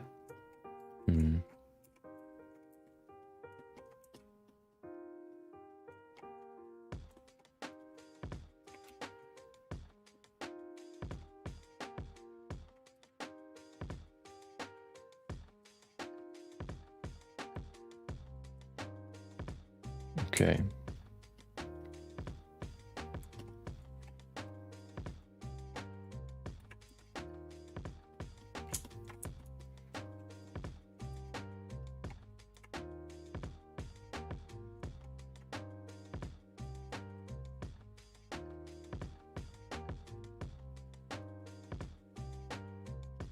I still haven't found the magic to sculpt good hands. They still look kind of like sausages.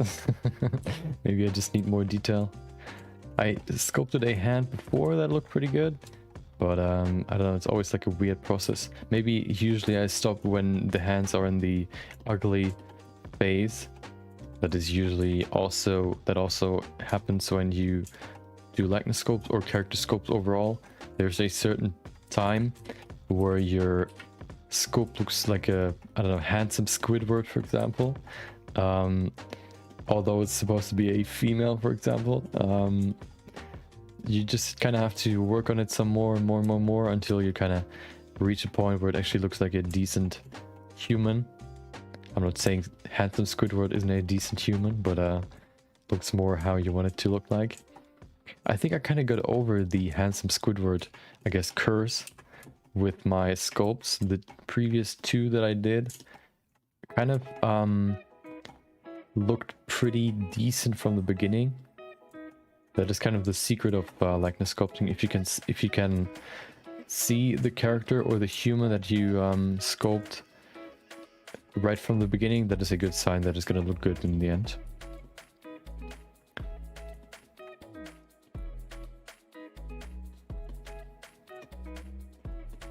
Which was the case with the two previous that I did. And I kind of want to do some more likeness sculpts. Maybe I'll do them off stream, maybe I'll do them on stream. I don't know. Maybe as one of the, I don't know, quick sketches, quick projects at some point. Before I started the MSI Creator Award submission, I did a likeness sculpt marathon. Basically every day I sculpted another person, which really helped me improve my likeness sculpts overall. You can really like see a huge change between the first one and the last one. And also I feel more comfortable sculpting likenesses now.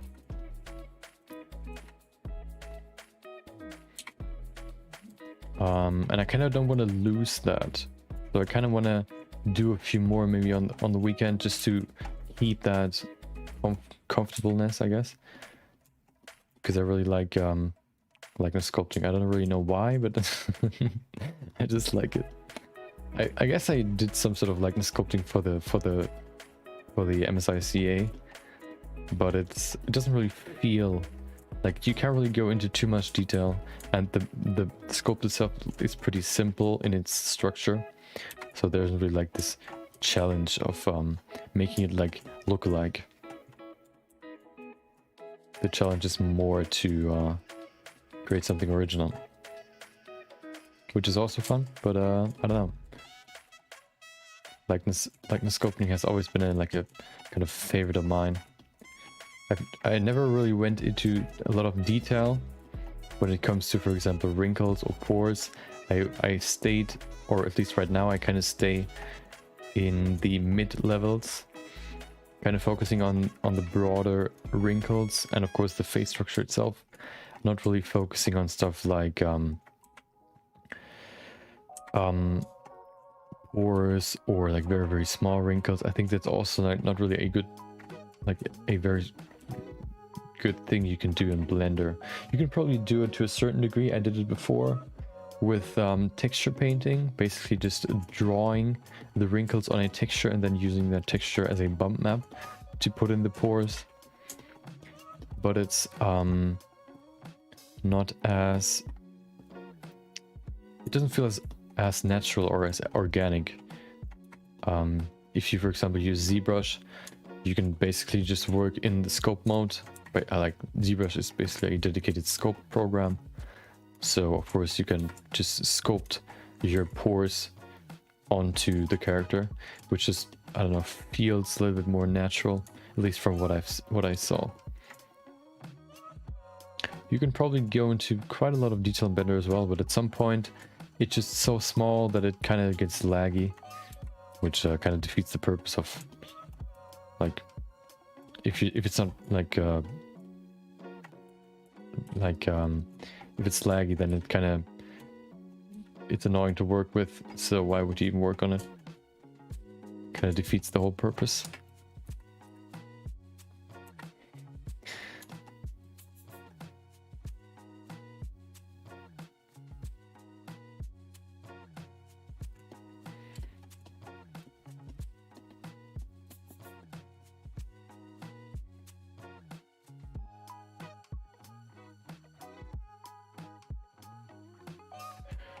Okay.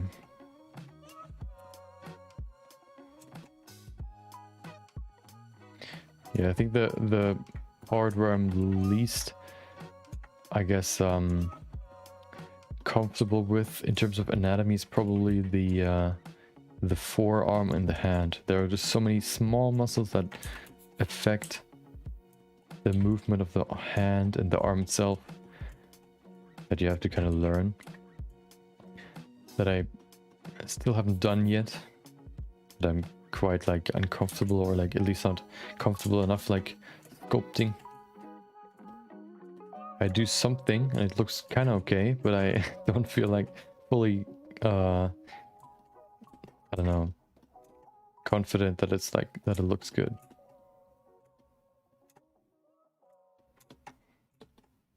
Okay.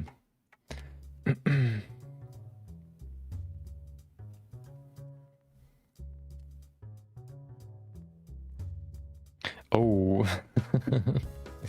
I remember.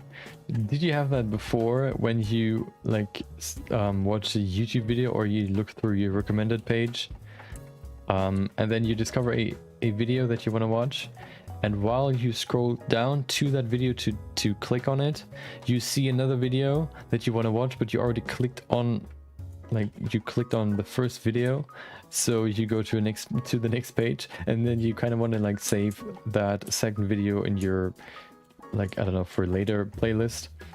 But then if you go back, it's already gone. That is the worst part about YouTube. You get so many good recommendations.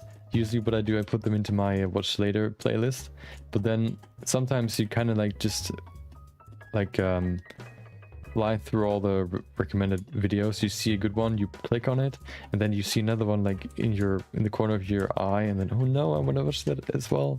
You go back and it's gone. That's the worst. And you usually don't know what it was called. You just saw the thumbnail and the title maybe even, but you can't really recall it that well. Just sounded interesting. But the recommendation feed already defeated you. You can never find it again. Yeah, at some point it will probably come back, but still, you want to watch it now, or at least put it in your watch later stuff.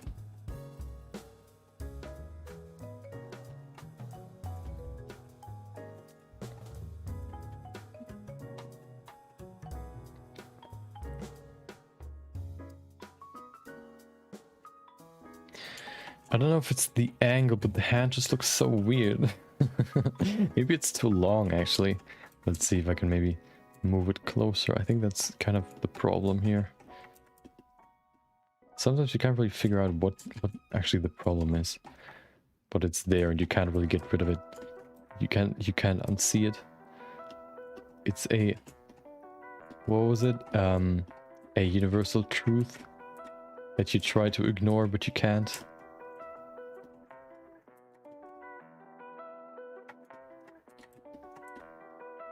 That's one of those. I try to ignore it, but it doesn't work. It's always there. Pokes your eye. Okay.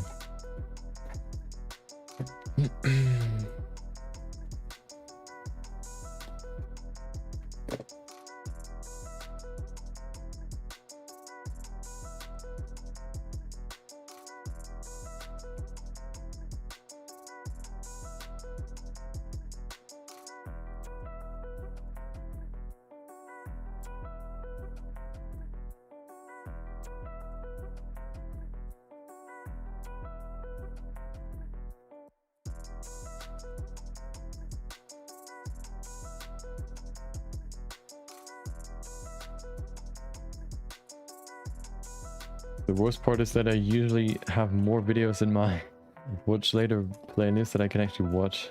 So it just gets filled up more and more and more, and then from time to time I always have to clean it up. Delete like I either like look through old videos, and usually then I already lost interest in them, so I delete them or like remove them, or I just probably remove the oldest ones.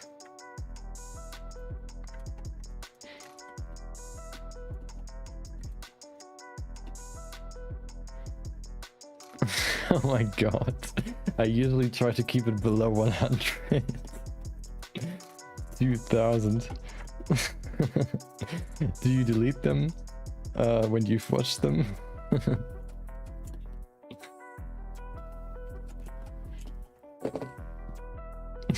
2000. Let's see how many I have right now.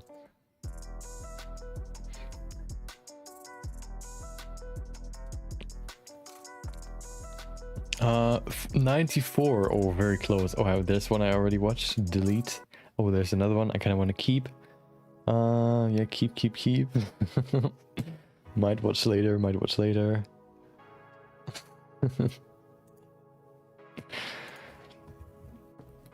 2000. That's quite a lot. Respect.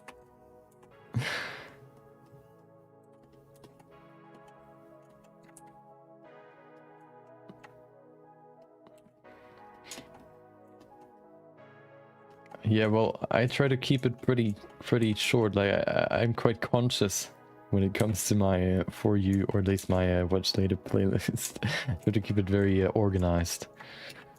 I think the highest one I had was like 200 or so. Then at some point I decided to kind of to keep it in order.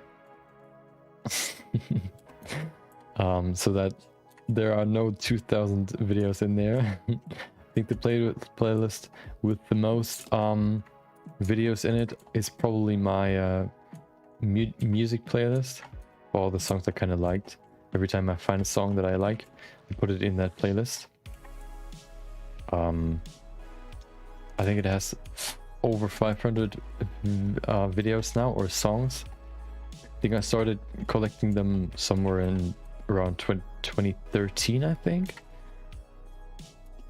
and it kept growing over and over, like over time.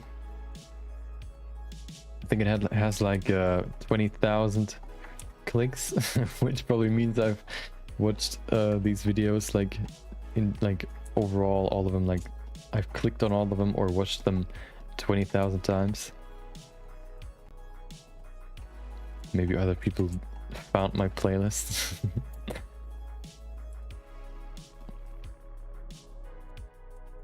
The weirdest thing is, every time I try to put it on random, there's a certain amount that it can only load. So I think it can only like grab a random song from the 100 first songs. Yes, it can only grab 100 songs, basically the last ones you've added, last 100 songs. The other ones are just not, they just get disregarded, I guess. And so what then happens, what I discovered is usually I just let it play, and at some point it just keeps playing the same song over and over and over again. Or even worse is it just it just leaves the playlist. So there's a song playing, and then I don't know, it plays the song without staying in the playlist, which then leads to the what is it, the autoplay playlist, I guess, which is of course some random song that I haven't added to my playlist, which is super annoying. So it kind of weird, these weird bugs in there.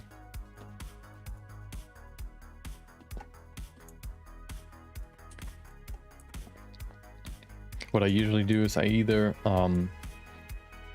I think if you kind of like, yeah, I don't know how that works. What I usually do is when I want to have like a song from a certain, I guess, time or era that I've added it, I go to that time and then just hit play and then set it to random. This way it kind of plays a certain time around the song that I've started playing, or that I've clicked on. That's kind of the strat. Or sometimes I even set it from most recently added to earliest that I've added, the earliest one that I've added ever, to just change it up a little bit.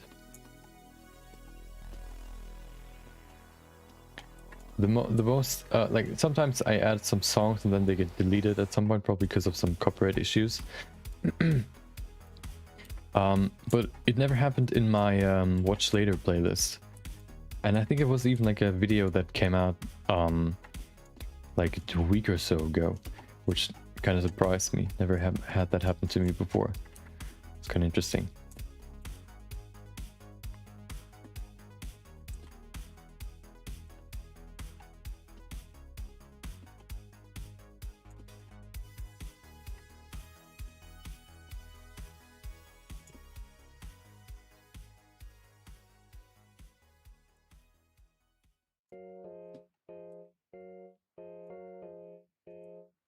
Okay. Hopefully that looks better now. Try to remove some of those scuffed fingers, make them look better. I don't know. Let's see what it looks like from afar. Nope. It looks definitely better than before, but still kind of weird. I think this finger is kind of placed weird. Maybe they're too far apart. Is that the case? Probably. Let's put them closer together. I think they're still too long. They just look too long.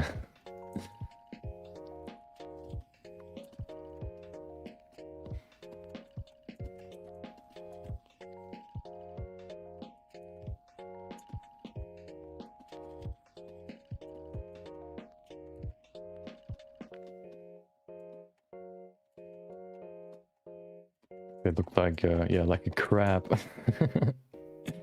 Hold on. Let's see if we can do it in edit mode. That's probably easier. Select a row right there, and then go back. Put the cursor to the selection. Oh, cursor to selected. There you go. Wait, where is it? Where's my cursor? I guess you can't see it.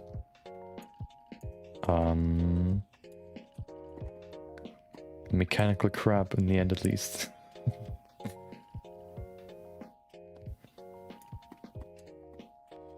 I think I never ate a lobster before, and also crab probably. The only thing I ate was these smaller, like shrimps, I guess, or like not really shrimps, but these even smaller, like river shrimp, these mini shrimps. They taste kind of tasty, so I definitely recommend them. Okay, let's see. Nope, that's not the right one. But the problem is now the circumference changes as well. The radius. I guess we could live with that and give it some more volume later. Although I kind of want to keep the volume.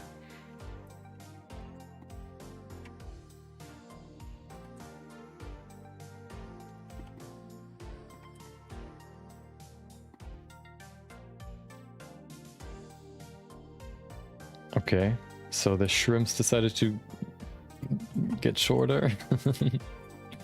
Become round. Somebody stepped on them. Their genes changed.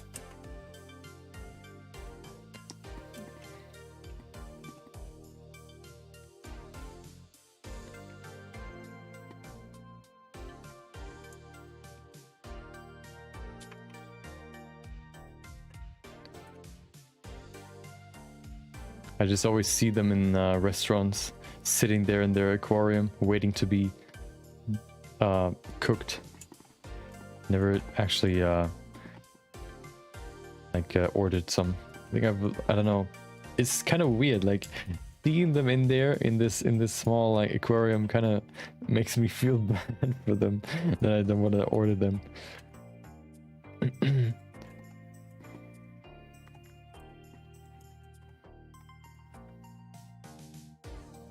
Which is kind of counterproductive. Maybe that's I don't know, maybe that works, maybe not, I don't know.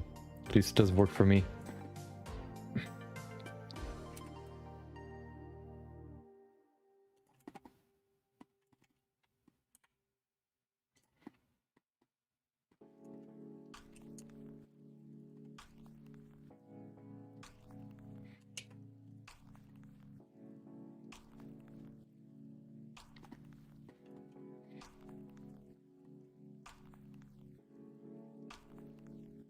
And usually these, of course, usually you can see them being displayed in the entrance, but sometimes they're like in the middle of the restaurant, and then it's like super loud. It's like the aquarium has this constant flow, of course, which can get quite annoying, but usually people talking is even louder.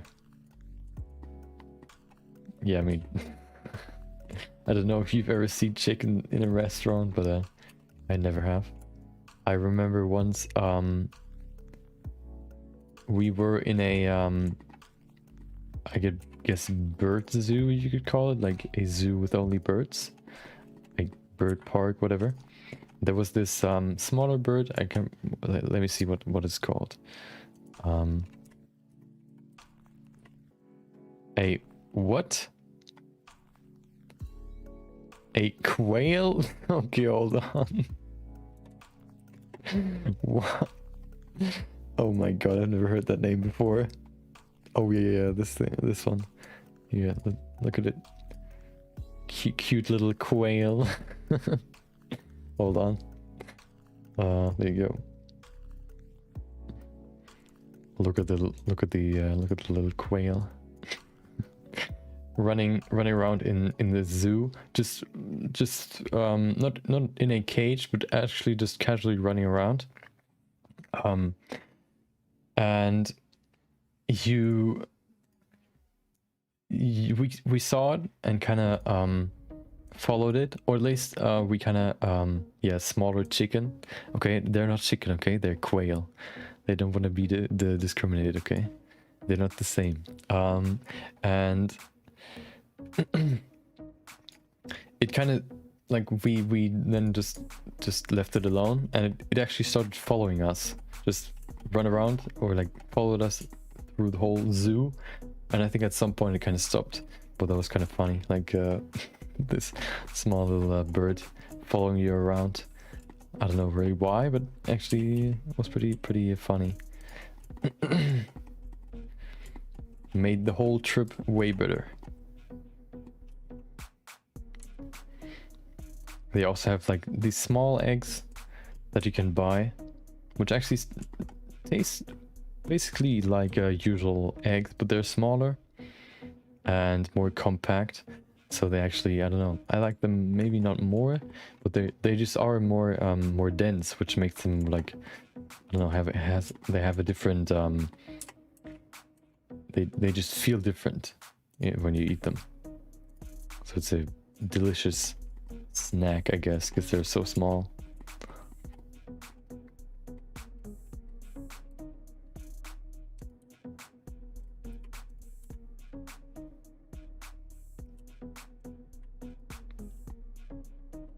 Okay, we've decimated the fingers, make them smaller.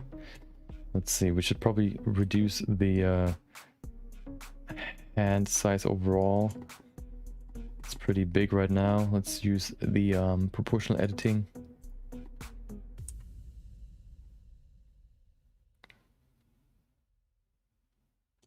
There you go.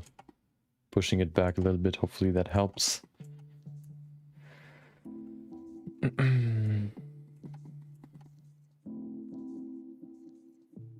Yeah, I know. I could. But it's still kind of weird to actually execute. I don't know.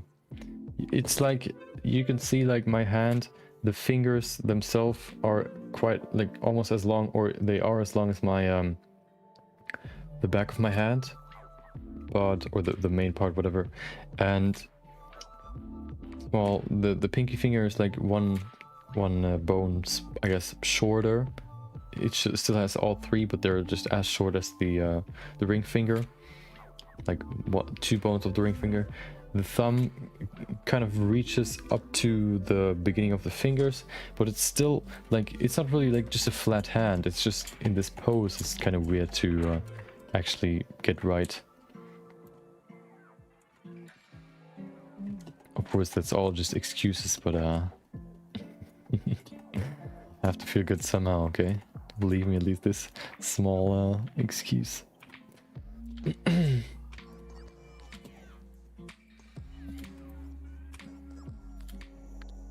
I mean, they're supposed to be female fingers, but maybe they're actually too thin now. I don't know. You know, I kind of planned on starting to make it more mechanical, but I'm not quite sure if that's going to be what we're going to do today. We're going to get there. First of all, what I have to do now is actually see if it's like intersecting with the cloth now. Let's see. But it definitely looks better than before. Let's see, where's my cloth? There it is. Yeah, still looks good, okay.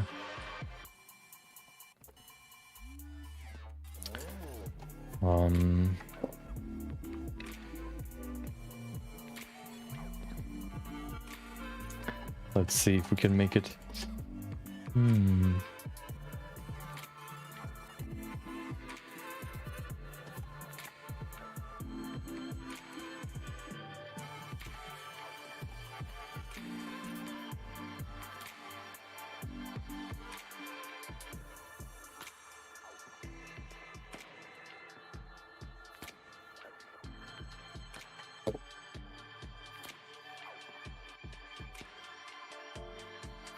That's why I hate sculpting hands. Adjusting the fingers is just so annoying.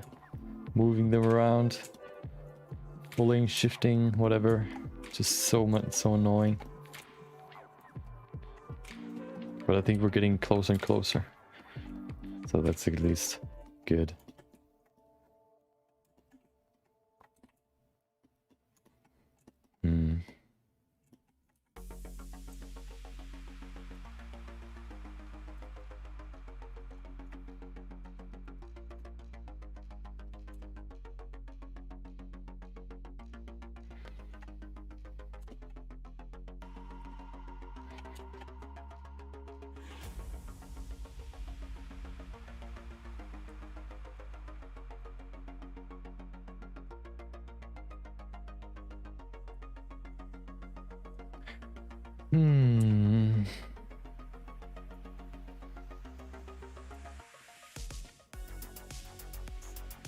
Okay. Yeah, looks definitely better than before, but still not Oh, dude. I think... Oh my god, they look long again. I think they're... Are they too long? I don't know. They're always too long. Just...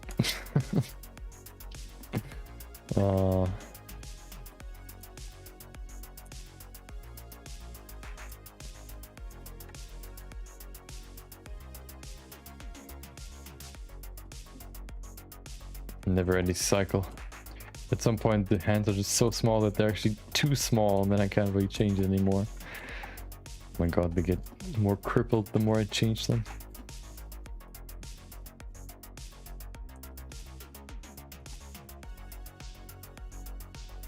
Okay.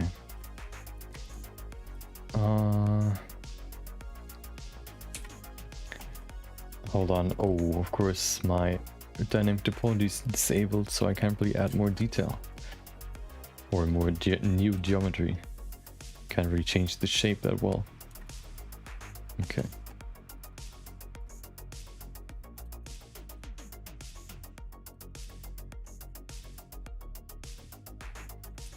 After I'm done with this, it's definitely time to work on some smaller projects.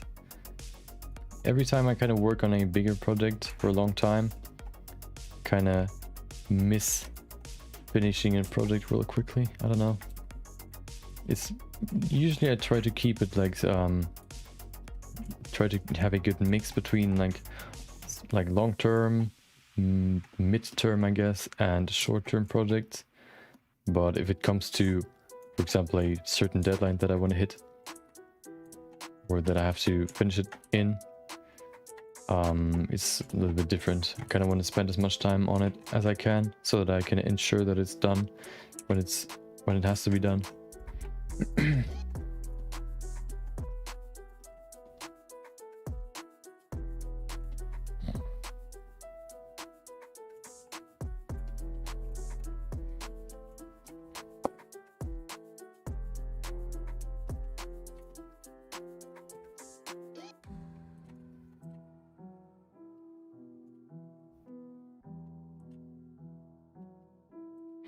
Okay. Let's see the cloth. Do we have to adjust anything? Looking pretty good. Yeah.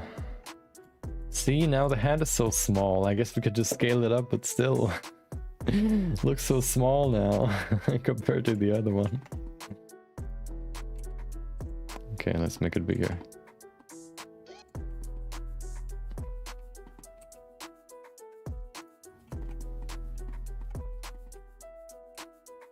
There you go. It wasn't the size after all, it was more proportions. Okay, I think it's kind of also the rotation right now. Let's see.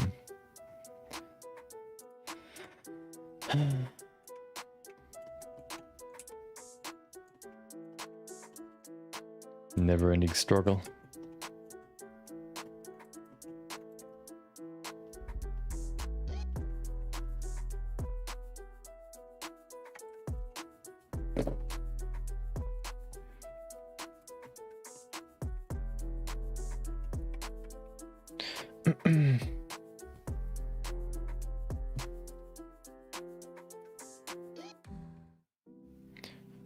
I also at some point I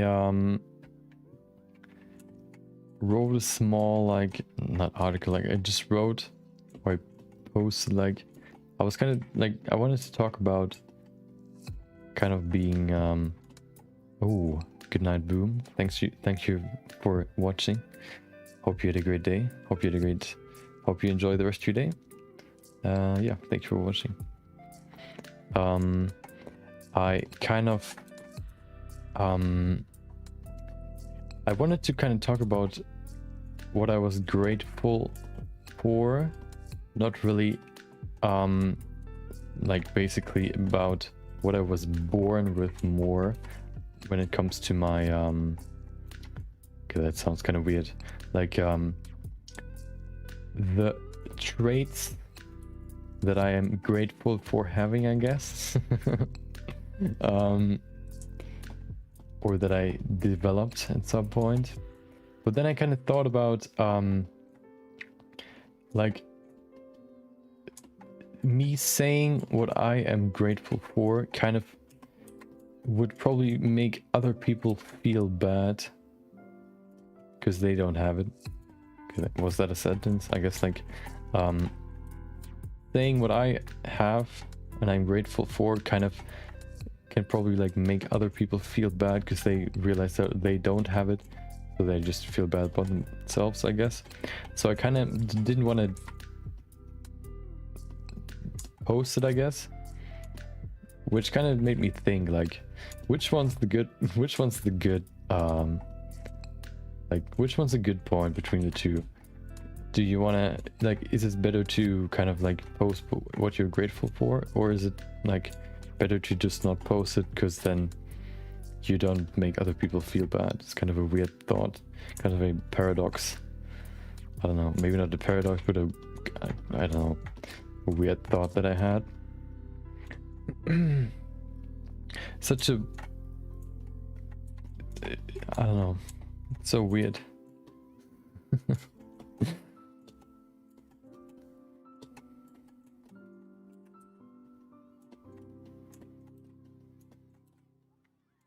So I just decided to write down what I thought. I think it was one of the, I posted it, or I wanted to write something for one of my quick sketches on LinkedIn. I usually like write some like a thought or so down there, or like I try to add kind of like a thought, what I'm thinking about right now, to those posts on LinkedIn. So I tried to kind of, I think I was writing about me being always kind of reflecting on what I do, which kind of helps me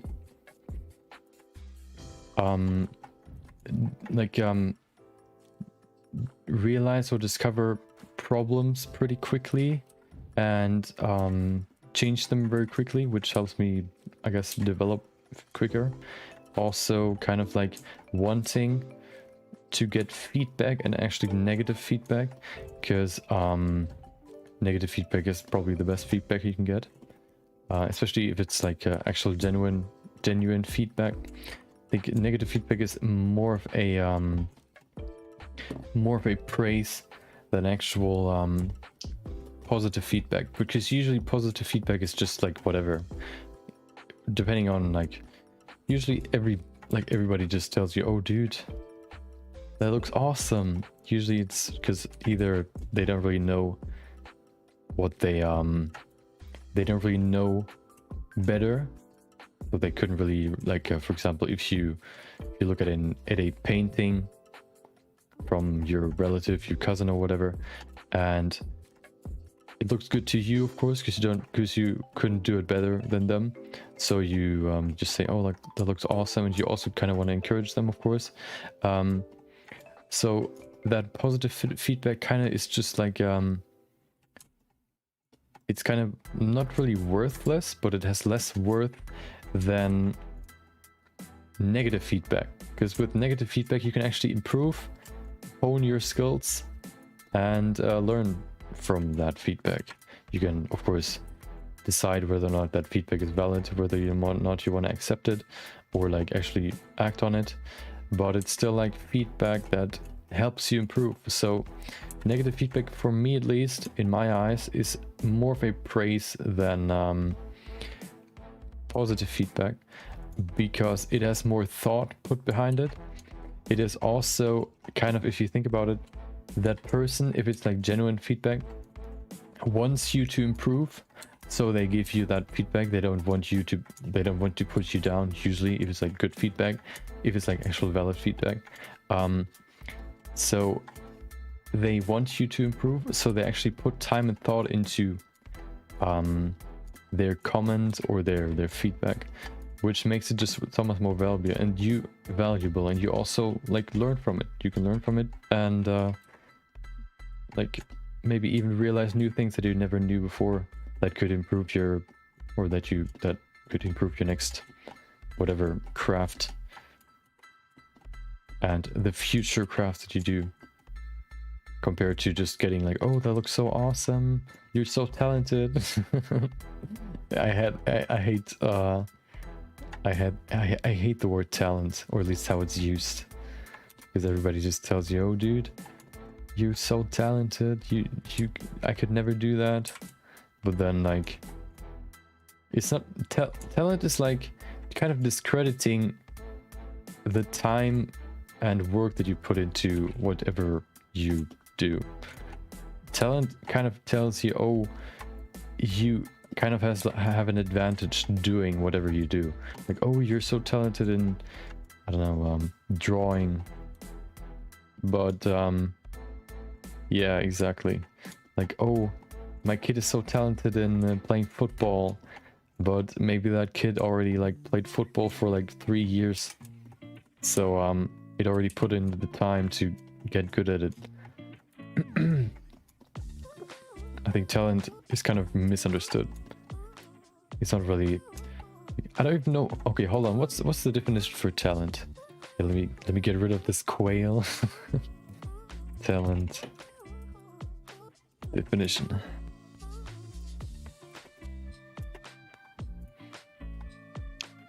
Okay, well, let's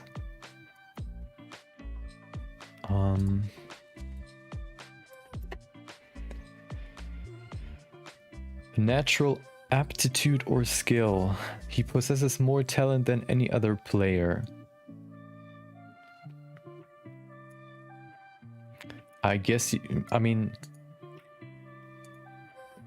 yeah, I mean, it's probably like, you can probably say someone has talent, but I think it's just used too much. Like, it kind of like, especially if you like work, yeah, as I said before, like, it kind of discredits the time and work you put into whatever you did. So he can draw so well. Yeah, well, I've been practicing for 2 years now. What do you expect to happen? At some point I can draw some cool stuff. No, you're just talented. No, you can do the same. I could never do that. You could just put in 2 years of time and then you could do the same. No, you're talented. I could never do that.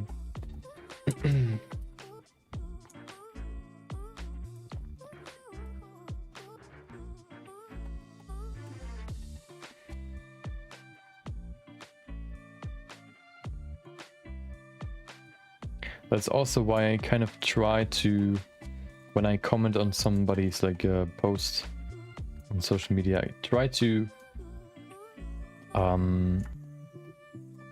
if I can, if I see something I kind of want to give criticism on, I try to like write it down as well. Like, I don't know, point something out that I like, and then in the end, maybe mention something that I maybe would improve or change. I think if somebody like is working in the creative industry, I guess, criticism kind of is like the bread and butter of your development. So you get kind of used to getting harsh feedback even from like people you look up to, for example. But what I mentioned before, like me being grateful for wanting to get negative feedback, I kind of discovered that some people kind of get defensive when other people criticize them, which is kind of, I guess, like bad. It's like backwards, because usually if it's like criticism that is actually valid, you kind of have to decide that yourself, of course, if you want to accept that criticism or if you don't. But if it's actually valid, there's no like reason to be defensive about that. If somebody tells you, yo, you should probably like, okay, maybe not smoke less or something, but more like something personal. You get quite emotional when you when somebody has a discussion with you or whatever, a debate. I think people can quickly, or some people quickly like get defensive and kind of think about, no, I never do that. What are you talking about? You just, I don't know.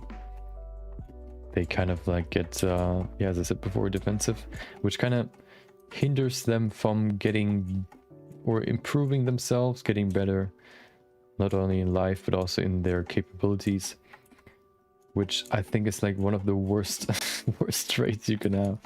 Just like seeing negative feedback as something bad. That is also why we just recently started this sort of feedback culture in our office, I guess, or at my job. We kind of like introduced this feedback culture where every quarter we kind of give feedback to the chefs, to the bosses, I guess, to kind of, so they can see if there's something they can improve or improve on.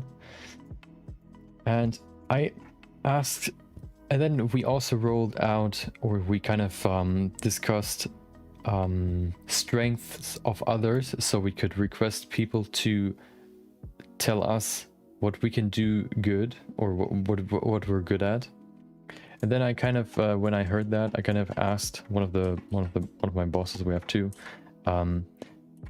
if we also do it, or I asked if we could do that for like I guess weaknesses as well.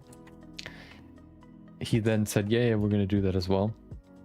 And I think it's like, of course, weaknesses sound kind of negative, but that's kind of what they are. And then he kind of like renamed them, rebranded them to potentials, like potential, like I guess improvement aspects in yourself. So everybody, of course, has potential to become a better human, well-rounded person. But just the gesture of renaming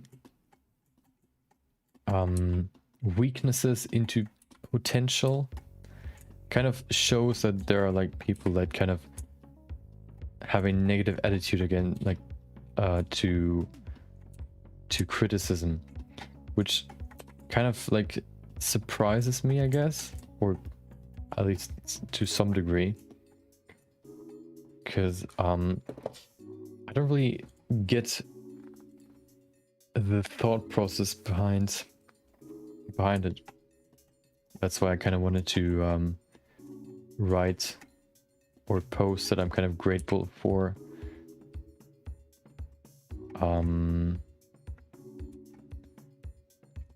actually accepting feedback and wanting negative feedback, so that I can improve myself.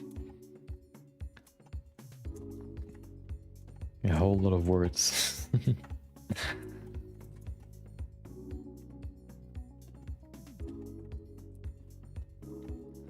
So and then I thought about, oh, maybe there are some people that kind of then see, oh, I kind of get resentment, or like I kind of I hate getting negative feedback, or like reflecting on my current behavior, I guess, which kind of makes them maybe feel bad. So I'm kind of torn between whether or not it would make them feel bad or it would actually inspire them. And then I just decided to write about my thoughts rather than the actual topic.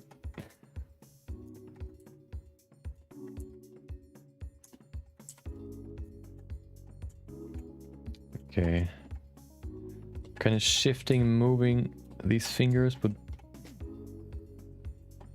I don't know. Still looks weird.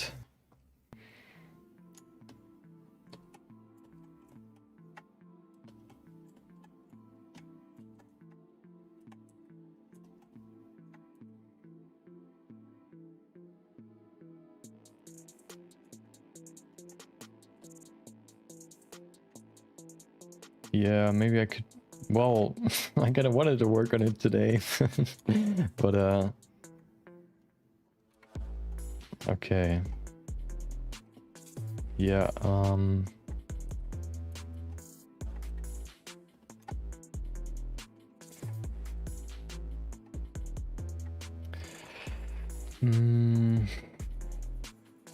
yeah, I think what I'm gonna do is I will of course I won't sculpt. Yeah, I could work on the feet, I guess. I won't sculpt this hand. I will just grab the finished mechanical hand from this side and then put it to the other side and then pose it so that it like kind of has the same pose that we have up here. Look, this one even looks better than the one down there, maybe because it's like so rough right now, but this one just looks way better than the other one. I don't know. But maybe I could work on the feet, but the feet already look pretty good. I guess I could put in some more detail. Look, they look kind of rough right now.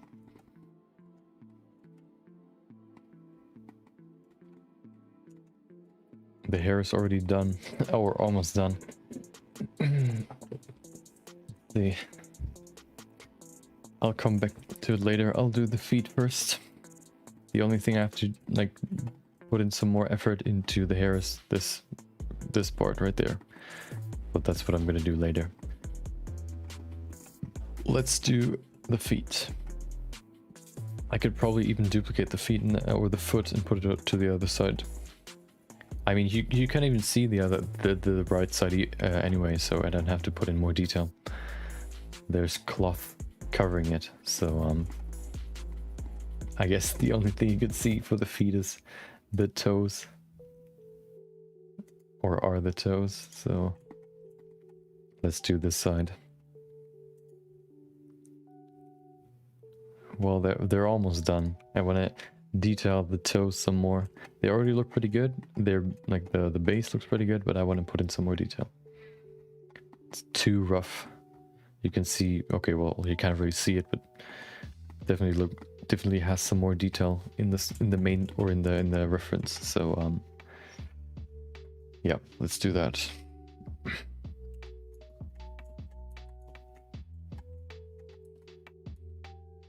Question is, do we have enough resolution? Is 200 enough? I don't think so. Or is it? Let's see. Looks pretty good. Actually,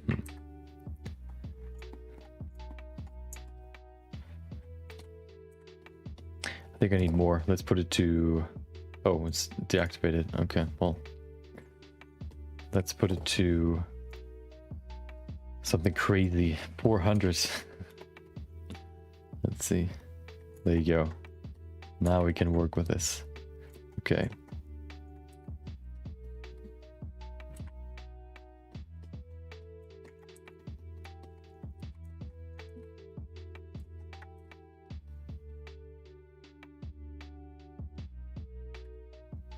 Big toe first. Trying to make it as beautiful as possible. Never sculpted feet before, at least not in that amount of detail. So let's see what I can come up with.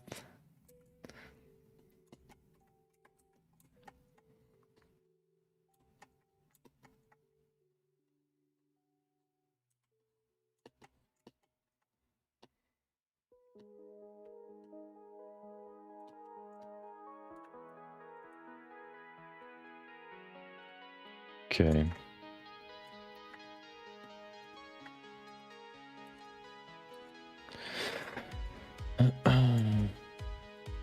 Maybe I should have done that with the hands as well. Maybe I just needed more geometry to actually, I guess, refine the hands. But the overall hands in general look kind of weird. So I don't know if that really was the problem. I'm gonna drink something real quick.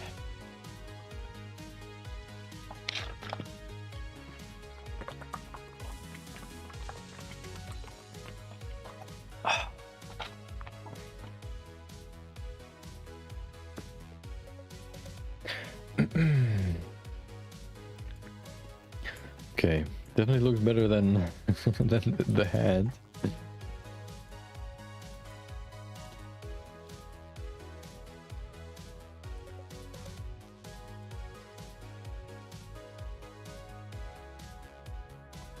I know that you are not supposed to show feet on stream. I wonder if sculpting feet is allowed. I guess I'll risk it now. Now it's too late. I don't think this counts as a TOS violation.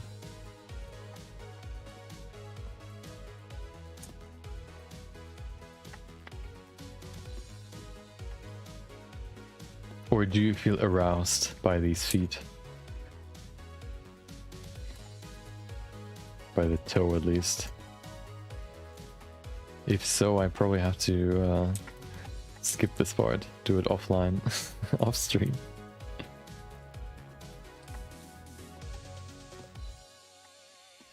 Yeah, I think I read somewhere that at least, I guess, they're not supposed to be shown sexually, like in a arousing manner, as far as I heard.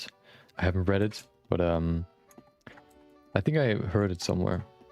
Feet are not supposed to be shown on stream. Where's my plane? Where's my ground? There it is. Same goes for, of course, like you cannot work on private parts on stream when it comes to art. So I think there were some artists, some lewd artists, I guess, that I think even were banned for that. And they were kind of confused because nobody really knew, or still nobody really knows what the rules actually are, where the TOS starts to kick in and where it doesn't. So that's why I also will do the chest region off stream. Haven't done that yet.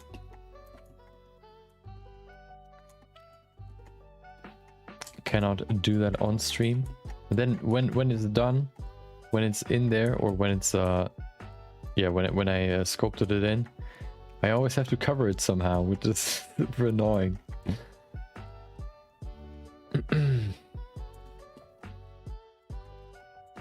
It shouldn't be too bad though. You can just put in like 2 spheres over it and then you can delete them later.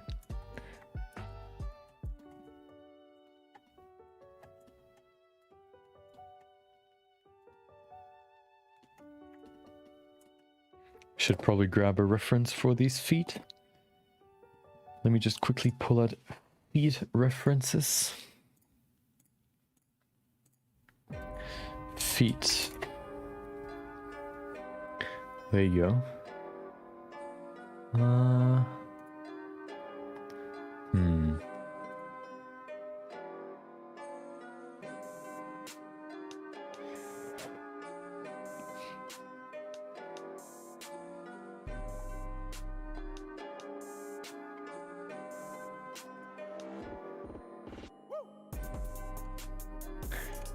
Okay, I have found a good reference to use.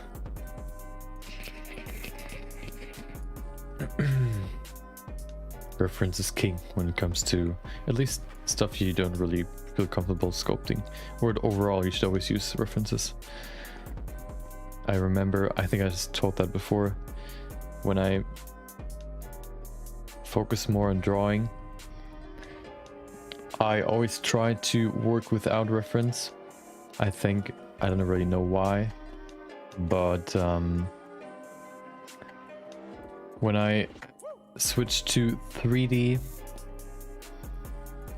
I watched a few tutorials and I kind of discovered that reference is actually like very, very important, and you should always use reference, even if you feel comfortable sculpting something. That's also what I do when I, for example, sculpt a character. When I do a when I have a concept art, for example, I usually try to grab a real life person that kind of looks similar to the person in the concept art, so that I have actual like real life reference that I can reference in the sculpt itself. That just makes it easier to keep the proportions right, keep the look right. And I mean, stylization kind of requires to have a good like realistic base, so that you can then stylize that realistic base so that it looks more comic-like, for example. So you never really get around using I guess real life reference. If your muscles don't look right, then your stylized character won't look right. So always grab some reference and do it right, or do it like the right way. There was also a video I saw of someone who tried to sculpt a monkey, an ape. He first, like he did an experiment, he first sculpted a monkey, or the monkey fully from his imagination. He then looked at reference and then like looked at it for like a few minutes, then sculpted it just by without reference, just looking at it for a few minutes. And then he also did another sculpt with reference, and you can probably guess which one looked the best. Always having a reference is just so important. You can maybe like it's usually just because you can't really like remember every single detail and every single like volume that like defines a like a face, for example, or like a foot, whatever. You can't really, you can probably like recognize, or I mean like learn all the muscles, but still how they're actually like, how their volume or their distribution changes the look of someone's feet, for example. It's kind of a different topic. So always having reference is like a quick hack that you can do to quickly improve everything you do. And it's not really like, I think I kind of felt like in the beginning when I did more like drawing, it felt more I felt more like, I guess, prideful if I did it without reference, because I kind of I guess thought then I learned what I wanted to practice, so I made progress, which is of course true, but to get it like perfect or actually like realistic, you should always use reference. Which is the best? You mean from the monkeys? Let me see if I can find the video.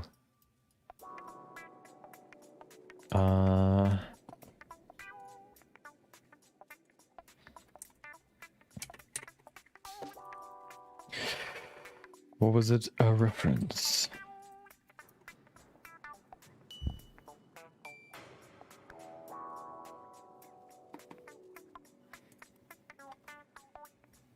Is it this? Oh, hold on. Is it this one? Nope.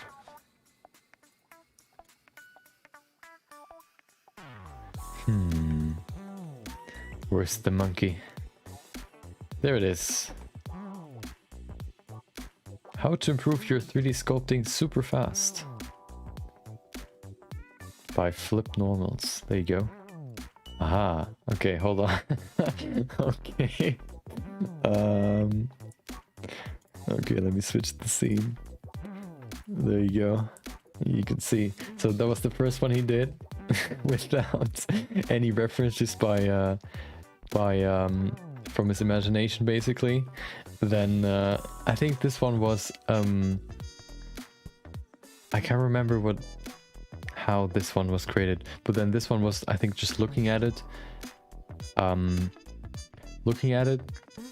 kind of keeping it in mind, and then sculpting it again. And this one, oh, I think this one he finished this one, like the number one. He then looked at references to see what he could improve with this one. He then went and like did a quick break I don't know, a few hours, and then made another one, which was this one, I think, if I remember correctly. I can't remember the whole like sequence, but you can definitely see which one's the best. This one was made fully with reference, so that he has like, that you can like, you cannot create this solely with your imagination. Like, there's a huge difference between the two. Usually, like, that's the biggest problem. You kind of like think you actually know what it looks like in your head. Like, if you think about a koala, for example, that is usually the problem that you have when you play I don't, what's the game called in English? Like the game where you get a certain word and you have to draw it in a certain time, like a minute or so, and then people have to guess what it is. I remember like getting the word koala and me exactly knowing what a koala looks like in my head, but then if I have to put it in onto paper and draw actually draw the actual koala, it looks like it looked way different than what I had in mind. So your mind kind of tricks you into actually knowing what it looks like. But if you actually have reference, of course, you can be sure that you're right. Like, this would probably be what you would like, what you would sculpt if you, or like something similar for a koala. But then if you actually look at a koala, let's look at a koala real quick. Koala. The only thing I can still remember is their big round nose, these kind of pointy ears, and then these smaller eyes. But yeah. Like, seeing him is like a whole different story. Or maybe even round eyes like there. Cute little bear thingies. Have you ever heard them, or this one especially, have you ever heard them scream? There was like a YouTube video I saw at some point of one of them like falling. I think two of them like were like fighting for this tree, and one of them fell off. He lost the fight, I guess, and he just sat there. The cameraman came closer to him. The koala just looked at him sitting there and then like started screaming. Super, I guess, angry, I guess. Was super, like a super funny video.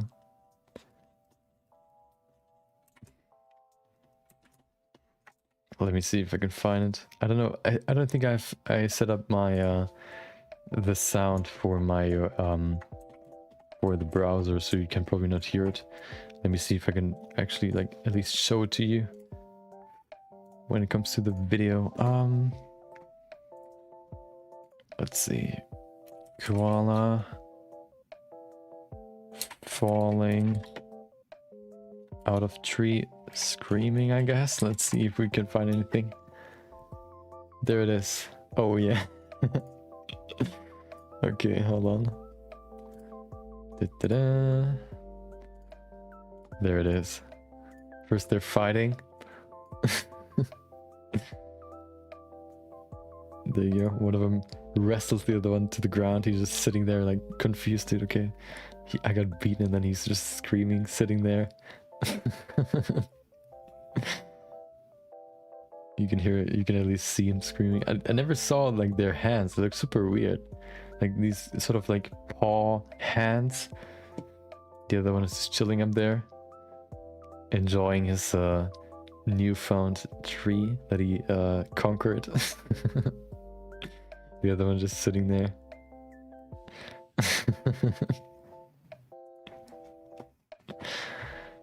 Yeah, if you want to hear it, hold on. Let me see. It shouldn't pick up. Let me see. No, you cannot see. You can't hear it. But if you want to hear it yourself, koala gets kicked out of tree and cries.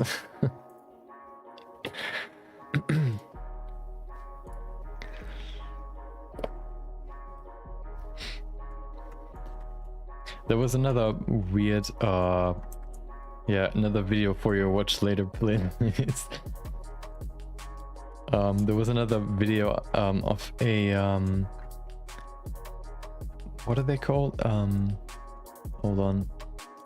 These super slow animals.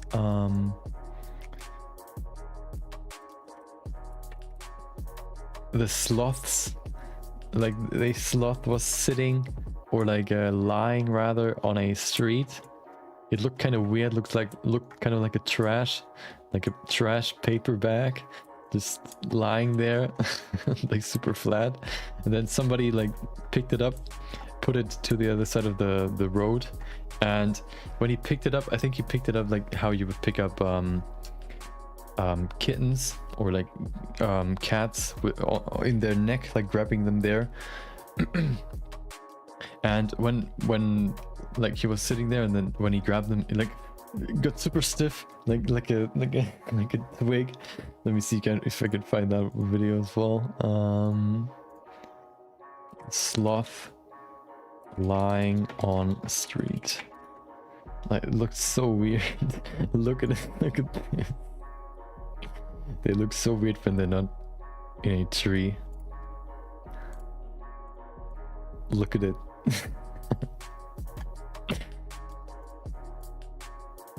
Like with their weird haircut. Look at them. Always smiling. Always happy. I think I read somewhere that they are like, they have this green fur because there's actually moss growing on them. So that's why they are green. Super weird. Oh, is it this one? Let's see if there's a video. Sloth crossing road? No, not this one. Let's see.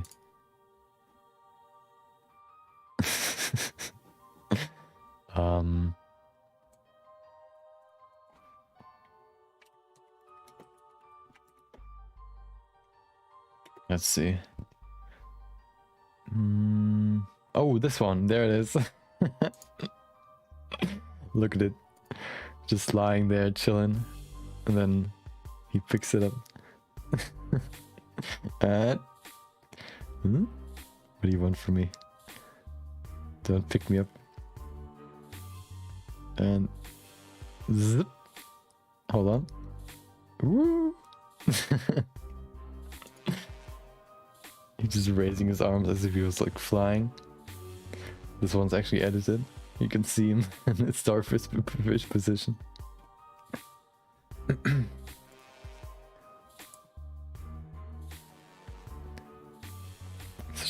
Such a weird animal.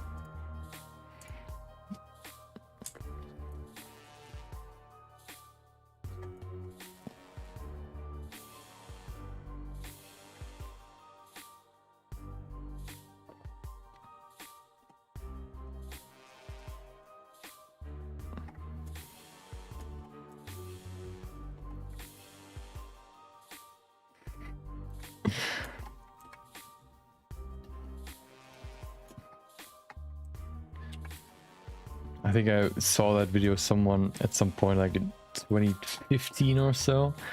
Such an old video. I still remember it. I also have like a favorites playlist where I save like funny videos or whatever, like something like that I want to maybe watch later. And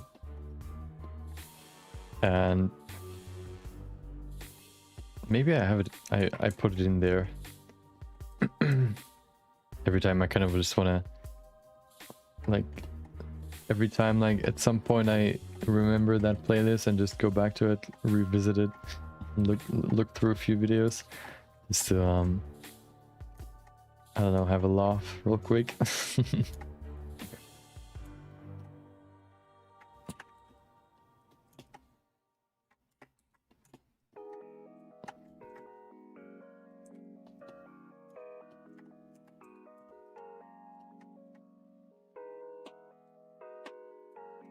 Yeah, I basically have two main playlists.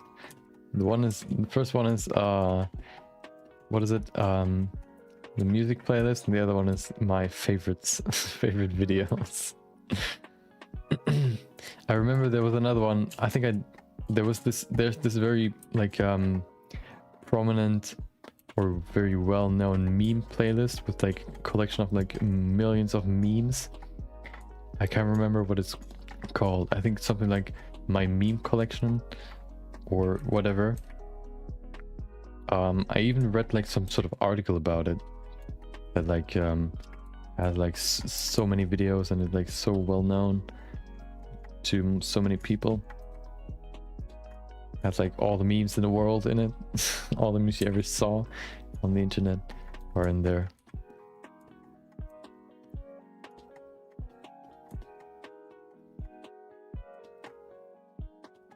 Another thing you can brag about, dude. I have this meme playlist on YouTube that is super popular. Don't you want to check it out? Very proud of it. Only the dankest of memes are in there.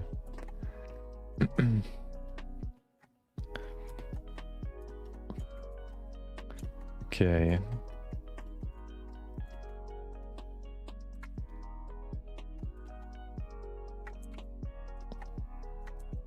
So we're probably not going to revisit the hand today. At least we can look at it right now in disgust. Yeah, I mean, the worst part is probably still like the inside. I still have to put in some more detail there. I think the base structure is okay. Maybe we can kind of hide the horrible, I don't know, the current form if we convert it to mechanical parts. But yeah, welcome, Mr. Unknown. Welcome back. Today we've been working on some of course, hope you had a great day. Hope you enjoyed your day. Thanks for coming, visiting. We've been working on the hand today, not the arm. I finished the arm yesterday. We've been working on the arm today. I mean the hand. I kind of wanted to start hard surface sculpting. So that's the end result. Yeah, I mean, as long as you enjoyed your day, I'm happy. You don't have to be, you don't have to arrive early if you don't like find the time for it. Thank you for visiting anyway. Yeah, that's what we basically did today. I'm kind of struggling still with sculpting good looking hands, so we kind of decided to switch to feet today, or at least for the rest of the stream. So that's what we're on right now. Do you actually work like in 3D as well, or are you more like just, I guess, or are you working creatively in some sort of way, or are you just listening to what I'm rambling about? Some people like, I know of one person that kind of sometimes like visits the stream and comes in and has like a certain question when he has like a problem with this blender project, for example. Like one time he asked me what the difference between like normal maps and bump maps is. Like he's just joined, like, oh dude, what's up? By the way, do you know what the difference between bump maps and normal maps is? Well, it's actually a good question, because I kind of learned something new back then myself, so it's always fun to hear what kind of question he has. Like, he's also like he's been working with Blender for a while, so he has not like these very basic questions, but actually questions that I maybe even learned something from myself, which is quite enjoyable. And then that day I learned something more about normal maps.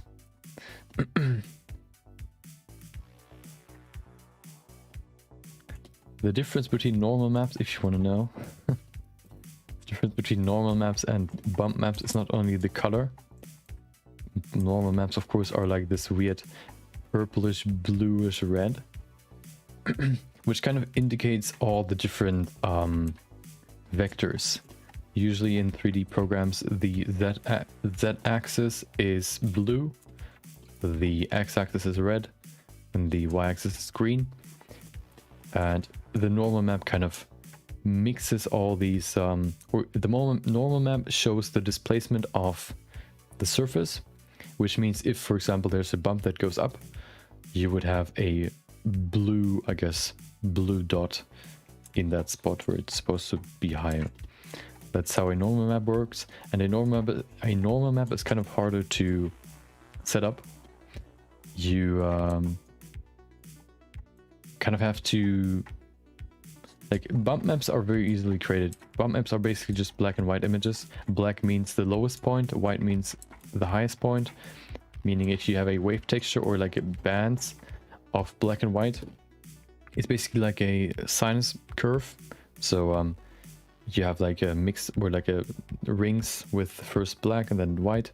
So the bump map basically tells the surface that is like in this wave texture.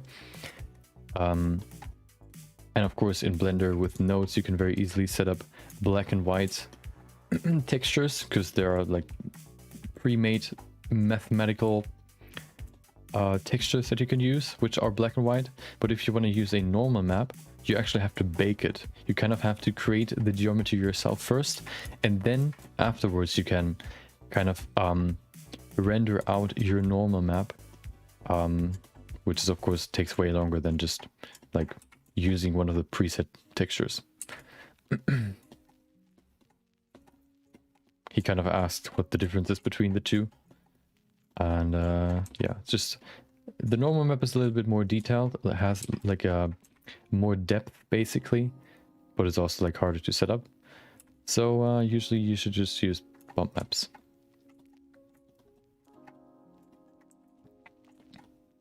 Probably nobody asked for it, but told you that anyway.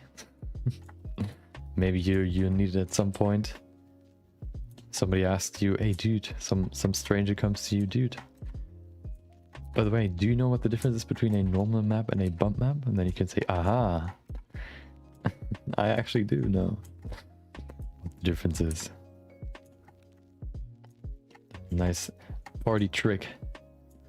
By the way, do you know what the difference between a normal map and a bump map is? No, tell me. Oh, and then you can start the conversation. A great way to break the ice, I tell you.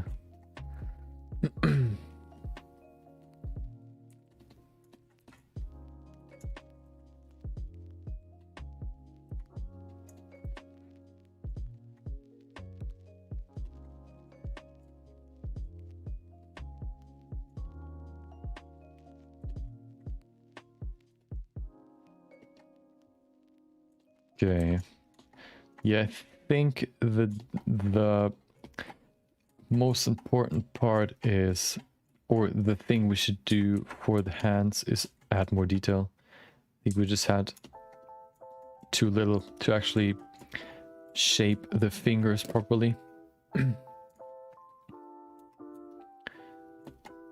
So we can see that with the feet. For the hands we had a density of 200. Right now we're working on the feet, and we're working with a density of 400, basically double the amount, or the resolution, which of course lets us put in way more detail and overall just be more precise with our I guess brush movements. Kind of the same for when you use a pencil for drawings. If you have like a super thick pencil, or like you haven't sharpened it before, it's like super hard to do like fine details.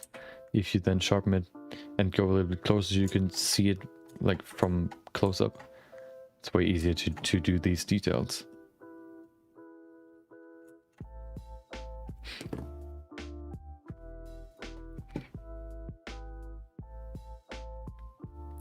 I see my eyes being red. I don't think I can do anything about it. I think that's just the low light setting. It's a feature, okay? Not a it's what I want it to look like, okay?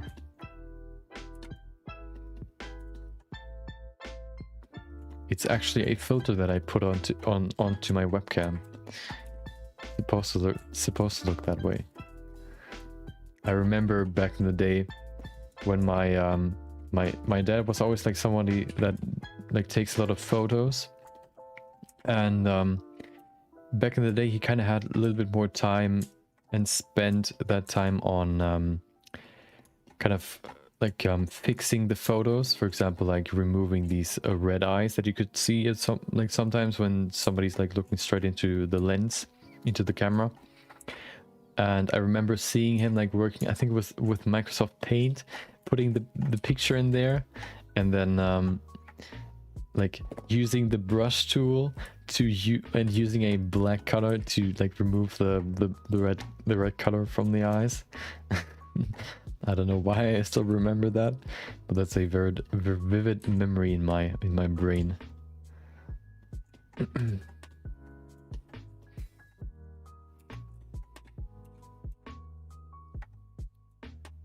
Yeah, hardworking for his images.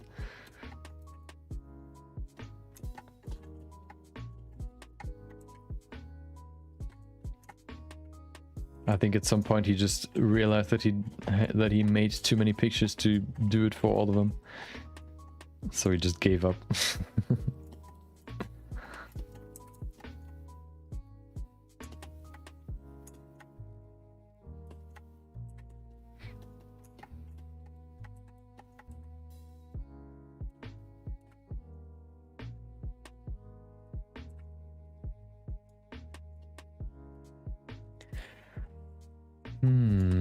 Definitely looks better than before if you compare it to this one. Okay, well, yeah, that's a huge difference.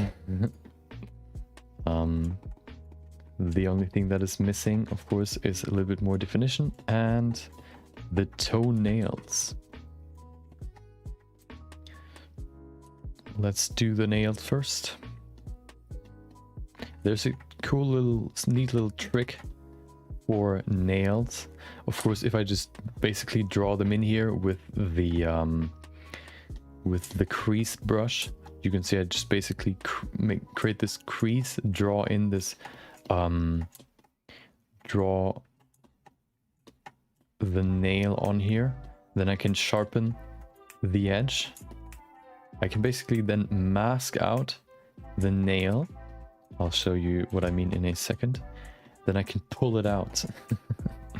Should probably not be that long, but I'll show it to you anyway. Probably better, like a better technique for the fingers. But if I now go in here, mask out the toenail. There you go. I can then, when I'm done, grab it using the snake hook tool, invert the mask, and then zip. There you go, and we have a nice witch toenail. Remove the mask, and that's the toenail. Perfect. That's also a good technique for ears. And then you can basically like form it a little bit better. Of course, we don't need like toenails that are that long. Maybe just a little bit, so they're a little bit protruding. That's probably enough already. Oh, what is that? Just opened my settings. I apparently the shortcut, what is it? Shift M? Control M? Okay, I pressed something at least to open my profile settings. Wait, where's my... What is happening? Why is my mask not working? Or why is... Oh, there it is. That's how you can make very easy, or make very simple, a simple way to create protruding nails. There you go. Perfect. First one, basically done. We can probably refine it a little bit more, but that's a good start.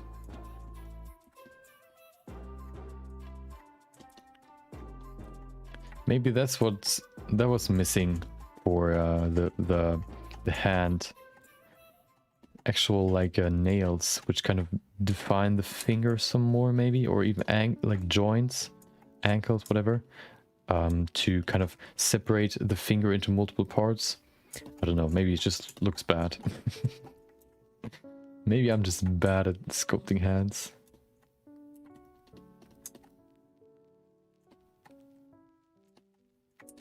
Do you mean add a nail to the finger? Yeah, we could try that in a second. Let me just do one more and then let's try it. Let's see. There we go.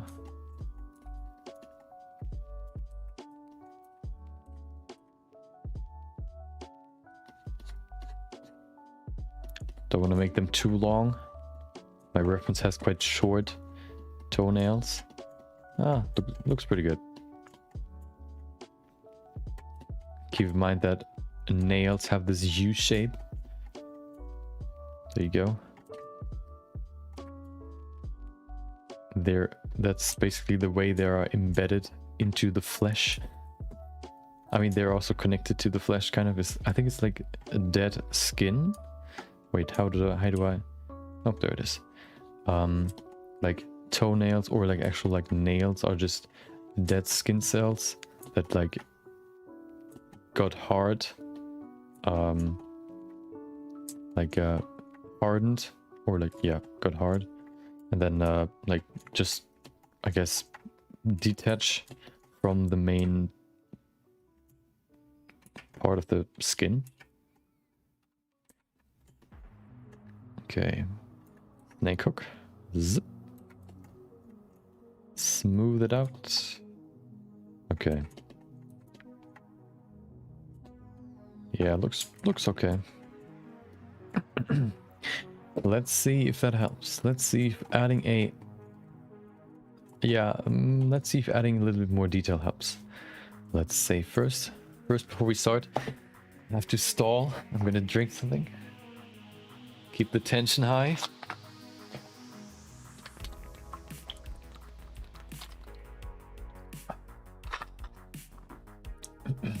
Okay, let's see.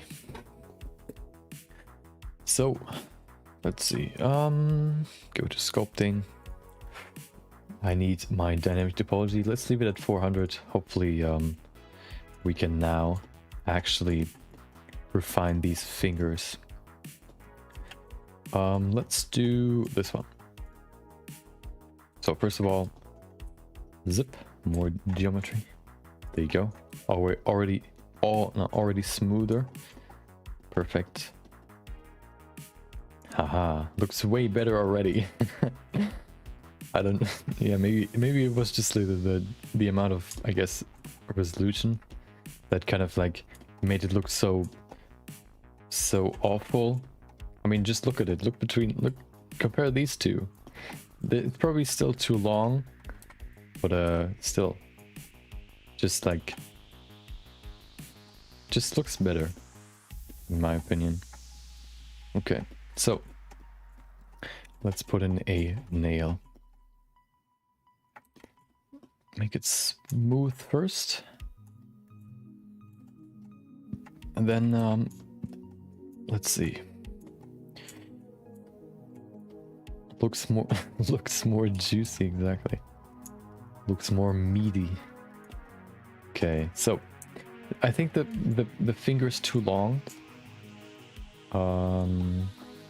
So let's make it a little bit shorter. I need my finger reference, otherwise I'm not good at sculpting fingers. Actually, the length is pretty good. Let's make it a little bit shorter, maybe like this. Okay. So let's crease. Let's scrape in the shape. There you go. Zip. 1, 2, 3. There's the nail. Then we define the edge. Simple as that.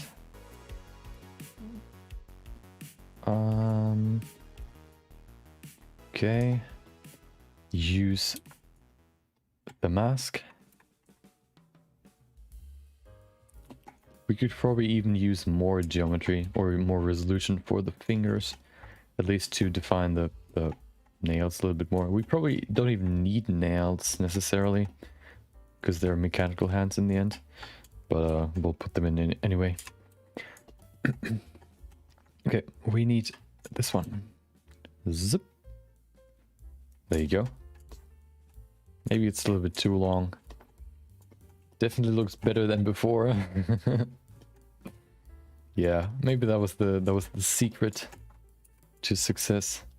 Just putting in fingernails. Then we can put in some more detail in these joints, ankles, whatever. Yeah, maybe they're too thick. There you go. We're getting there. We're getting there.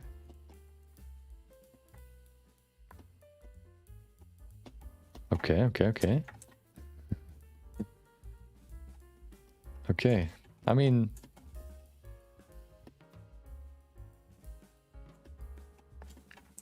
maybe the nails are more important than I thought. Yeah, I think that is pretty acceptable. Maybe the rotation is kind of off.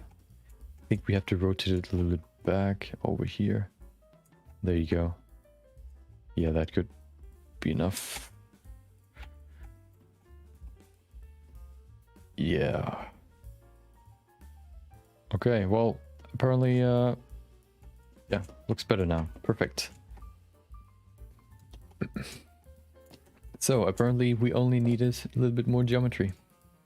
Let's save. I haven't saved for a long time. Give the whole hand more geometry. Smooth it out. Perfect.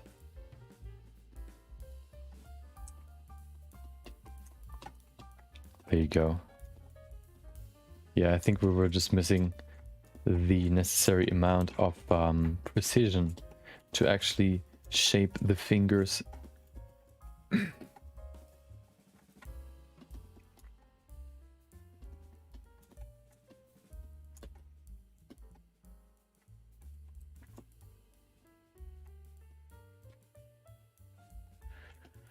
Ah.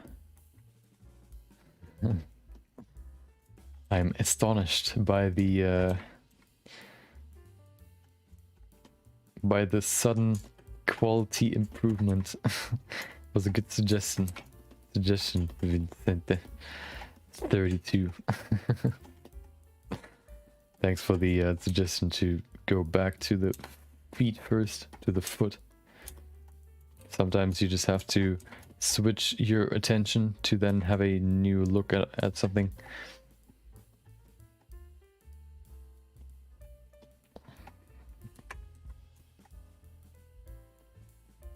Okay. There you go.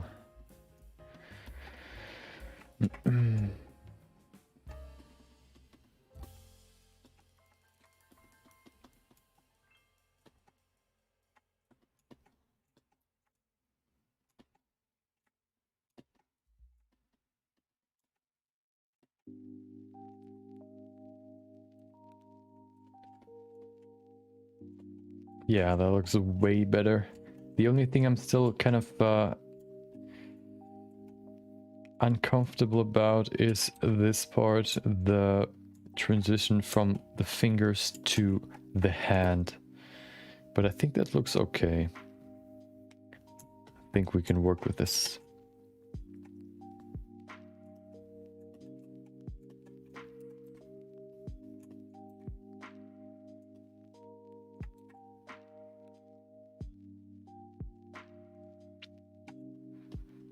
Okay. Looking good. So now it's just all about adding more detail, defining the shapes, and yeah, basically just making it look better.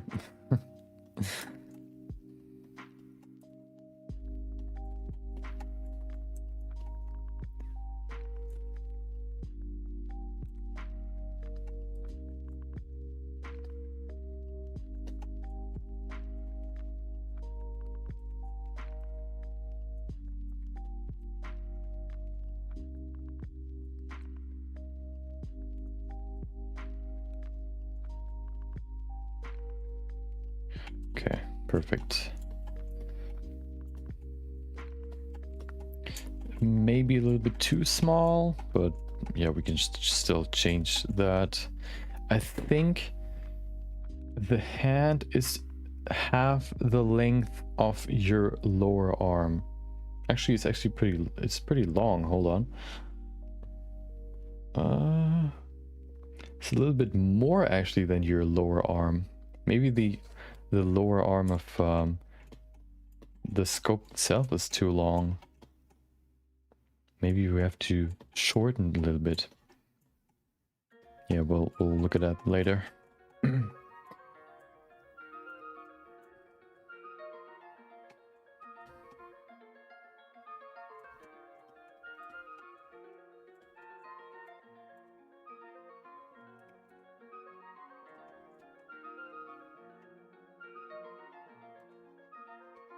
Maybe, oh, I don't know really, but maybe I could show off the new compilation this week even. Kind of excited to work on it after I'm finally done rendering the whole thing. It should be done tomorrow and then I can actually work on it. It's actually probably going to be a shorter one because I haven't really done that many projects. Of course I've done like, I don't know, like 30 to 31 quick sketches, but then like, I think maybe I've even done more than last month.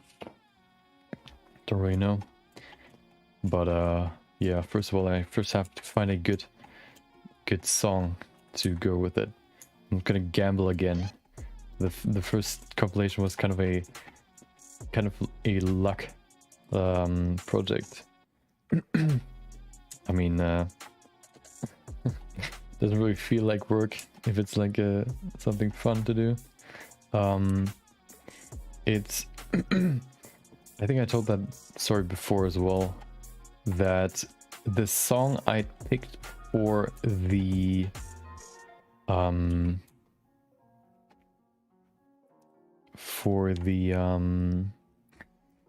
first compilation, I picked that after I finished the compilation itself. So I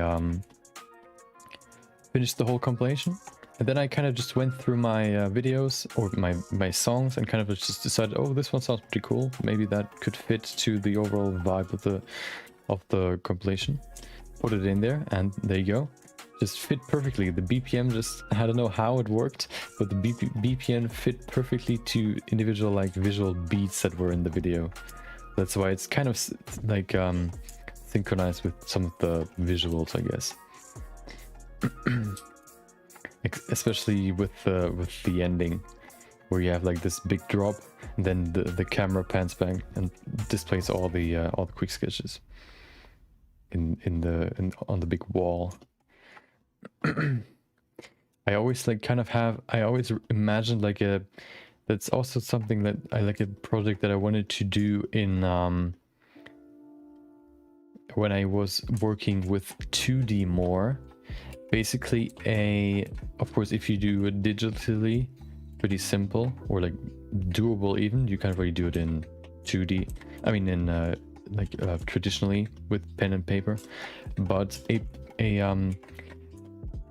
like working on a project or like making an image and then implementing that image into the next image, then implementing that next image into the next image, and implementing, so you have like this inception effect that then at some point you can kind of see, oh, remember 3 months ago I made this image? You could see it right there in this small little pixel down there. Yeah, I think I always like imagine like an image in an image, just displaying the whole like chronological order, maybe, or like just being inside of the next image. That was always like some sort of project that I had in mind. You could probably do that with 3D especially, probably even 2D as well. Like I imagine like it's, for example, like making like individual images first, and then making a whole like what is it, like a street with multiple street signs, for example, that display these images. And then you have an image that is hanging on a wall showing the street with these images displayed, and then I don't know, just going deeper and deeper and deeper. That was kind of a cool concept to me. Inception style, basically.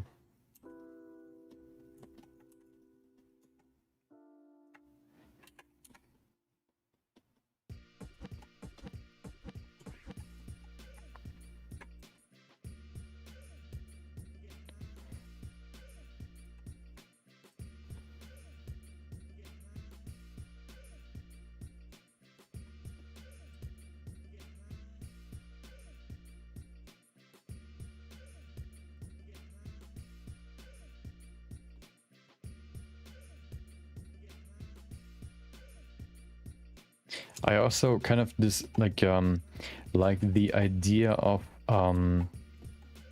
having a certain, I guess, what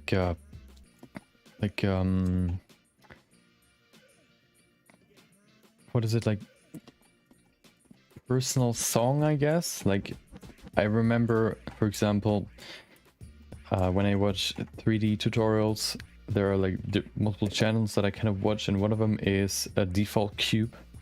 He does like tutorials, like more short tutorials about certain topics, like I don't know, a certain material, procedural material or whatever, or modeling like a spiral or a spiral texture.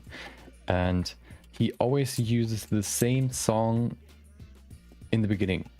He always has this very certain song that he plays in the beginning of his tutorials. So every time I hear that song, I kind of get reminded of him, and I kind of want to have the same, because I kind of like, I like the concept behind it, like this, that you kind of like ingrain in people that if they hear this song, they kind of, yeah, kind of a theme song is exactly. I already like found a cool song that I may pick for that I then always use in the beginning of my videos, for example. Maybe even in the beginning of my stream. I'll have to think about that, maybe over the weekend. I want to implement something new into my stream next week, hopefully, so maybe I'll use it for that. But yeah, so I already have like one song I'm kind of I'll probably use. Maybe you'll hear it next week. If you at least join the stream early.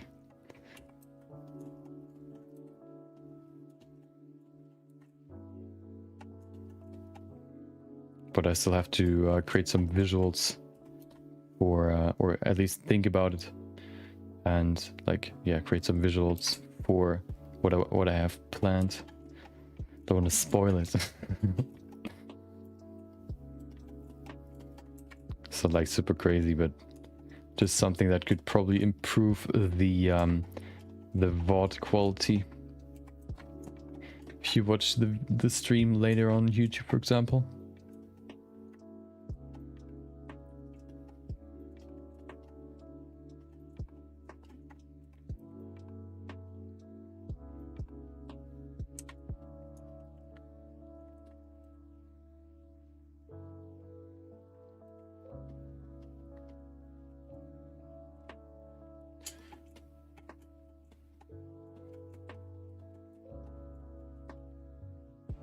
Okay.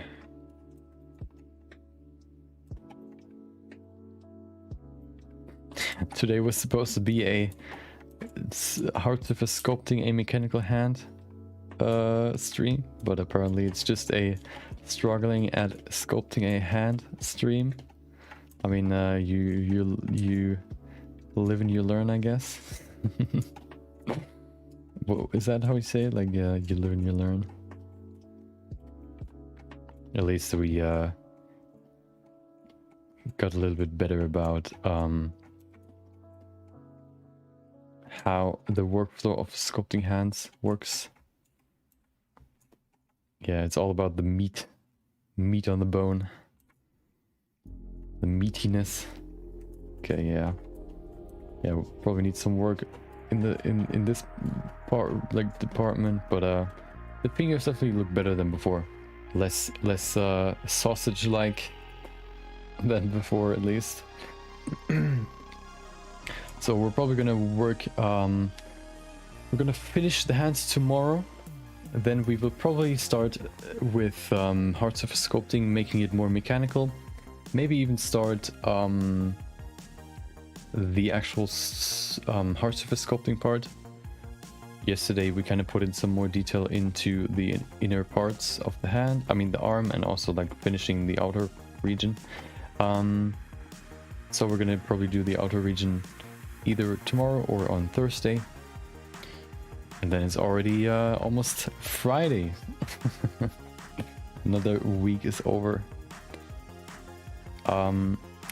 Yeah, so of course, if I make some sort of like, I guess, show reel, like doing like some macro shots, I'll probably do some macro shots like of her face maybe, and then some macro shots of her, the inside of the arm, just to show it off. That's also why I tried, like, why I want to put in some more stuff in here, because if I want to, like, if I put the detail in here, I want to show it in the end. So yeah, it'll definitely, you cannot see it from the front, of course, if I make like a wide shot showing the whole model, but I will probably do some detail shots as well, not only showing off the materials or the textures, but also yeah, stuff like that.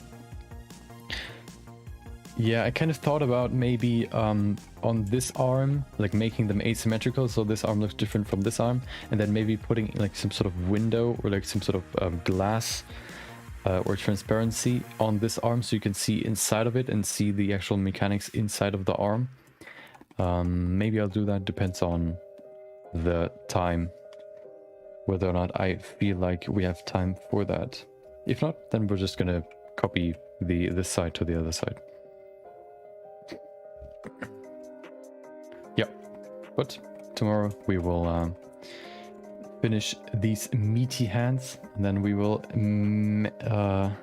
mechify them or mechanize them, so we can convert them to actual hard surface models in the end. Hope you enjoyed. Hope you enjoy the rest of your day. Thanks for visiting, thanks for listening, thanks for chatting. If you want to see more, of course, as always, you can look me up on your favorite social media platform. Maybe I'll see you tomorrow, maybe not.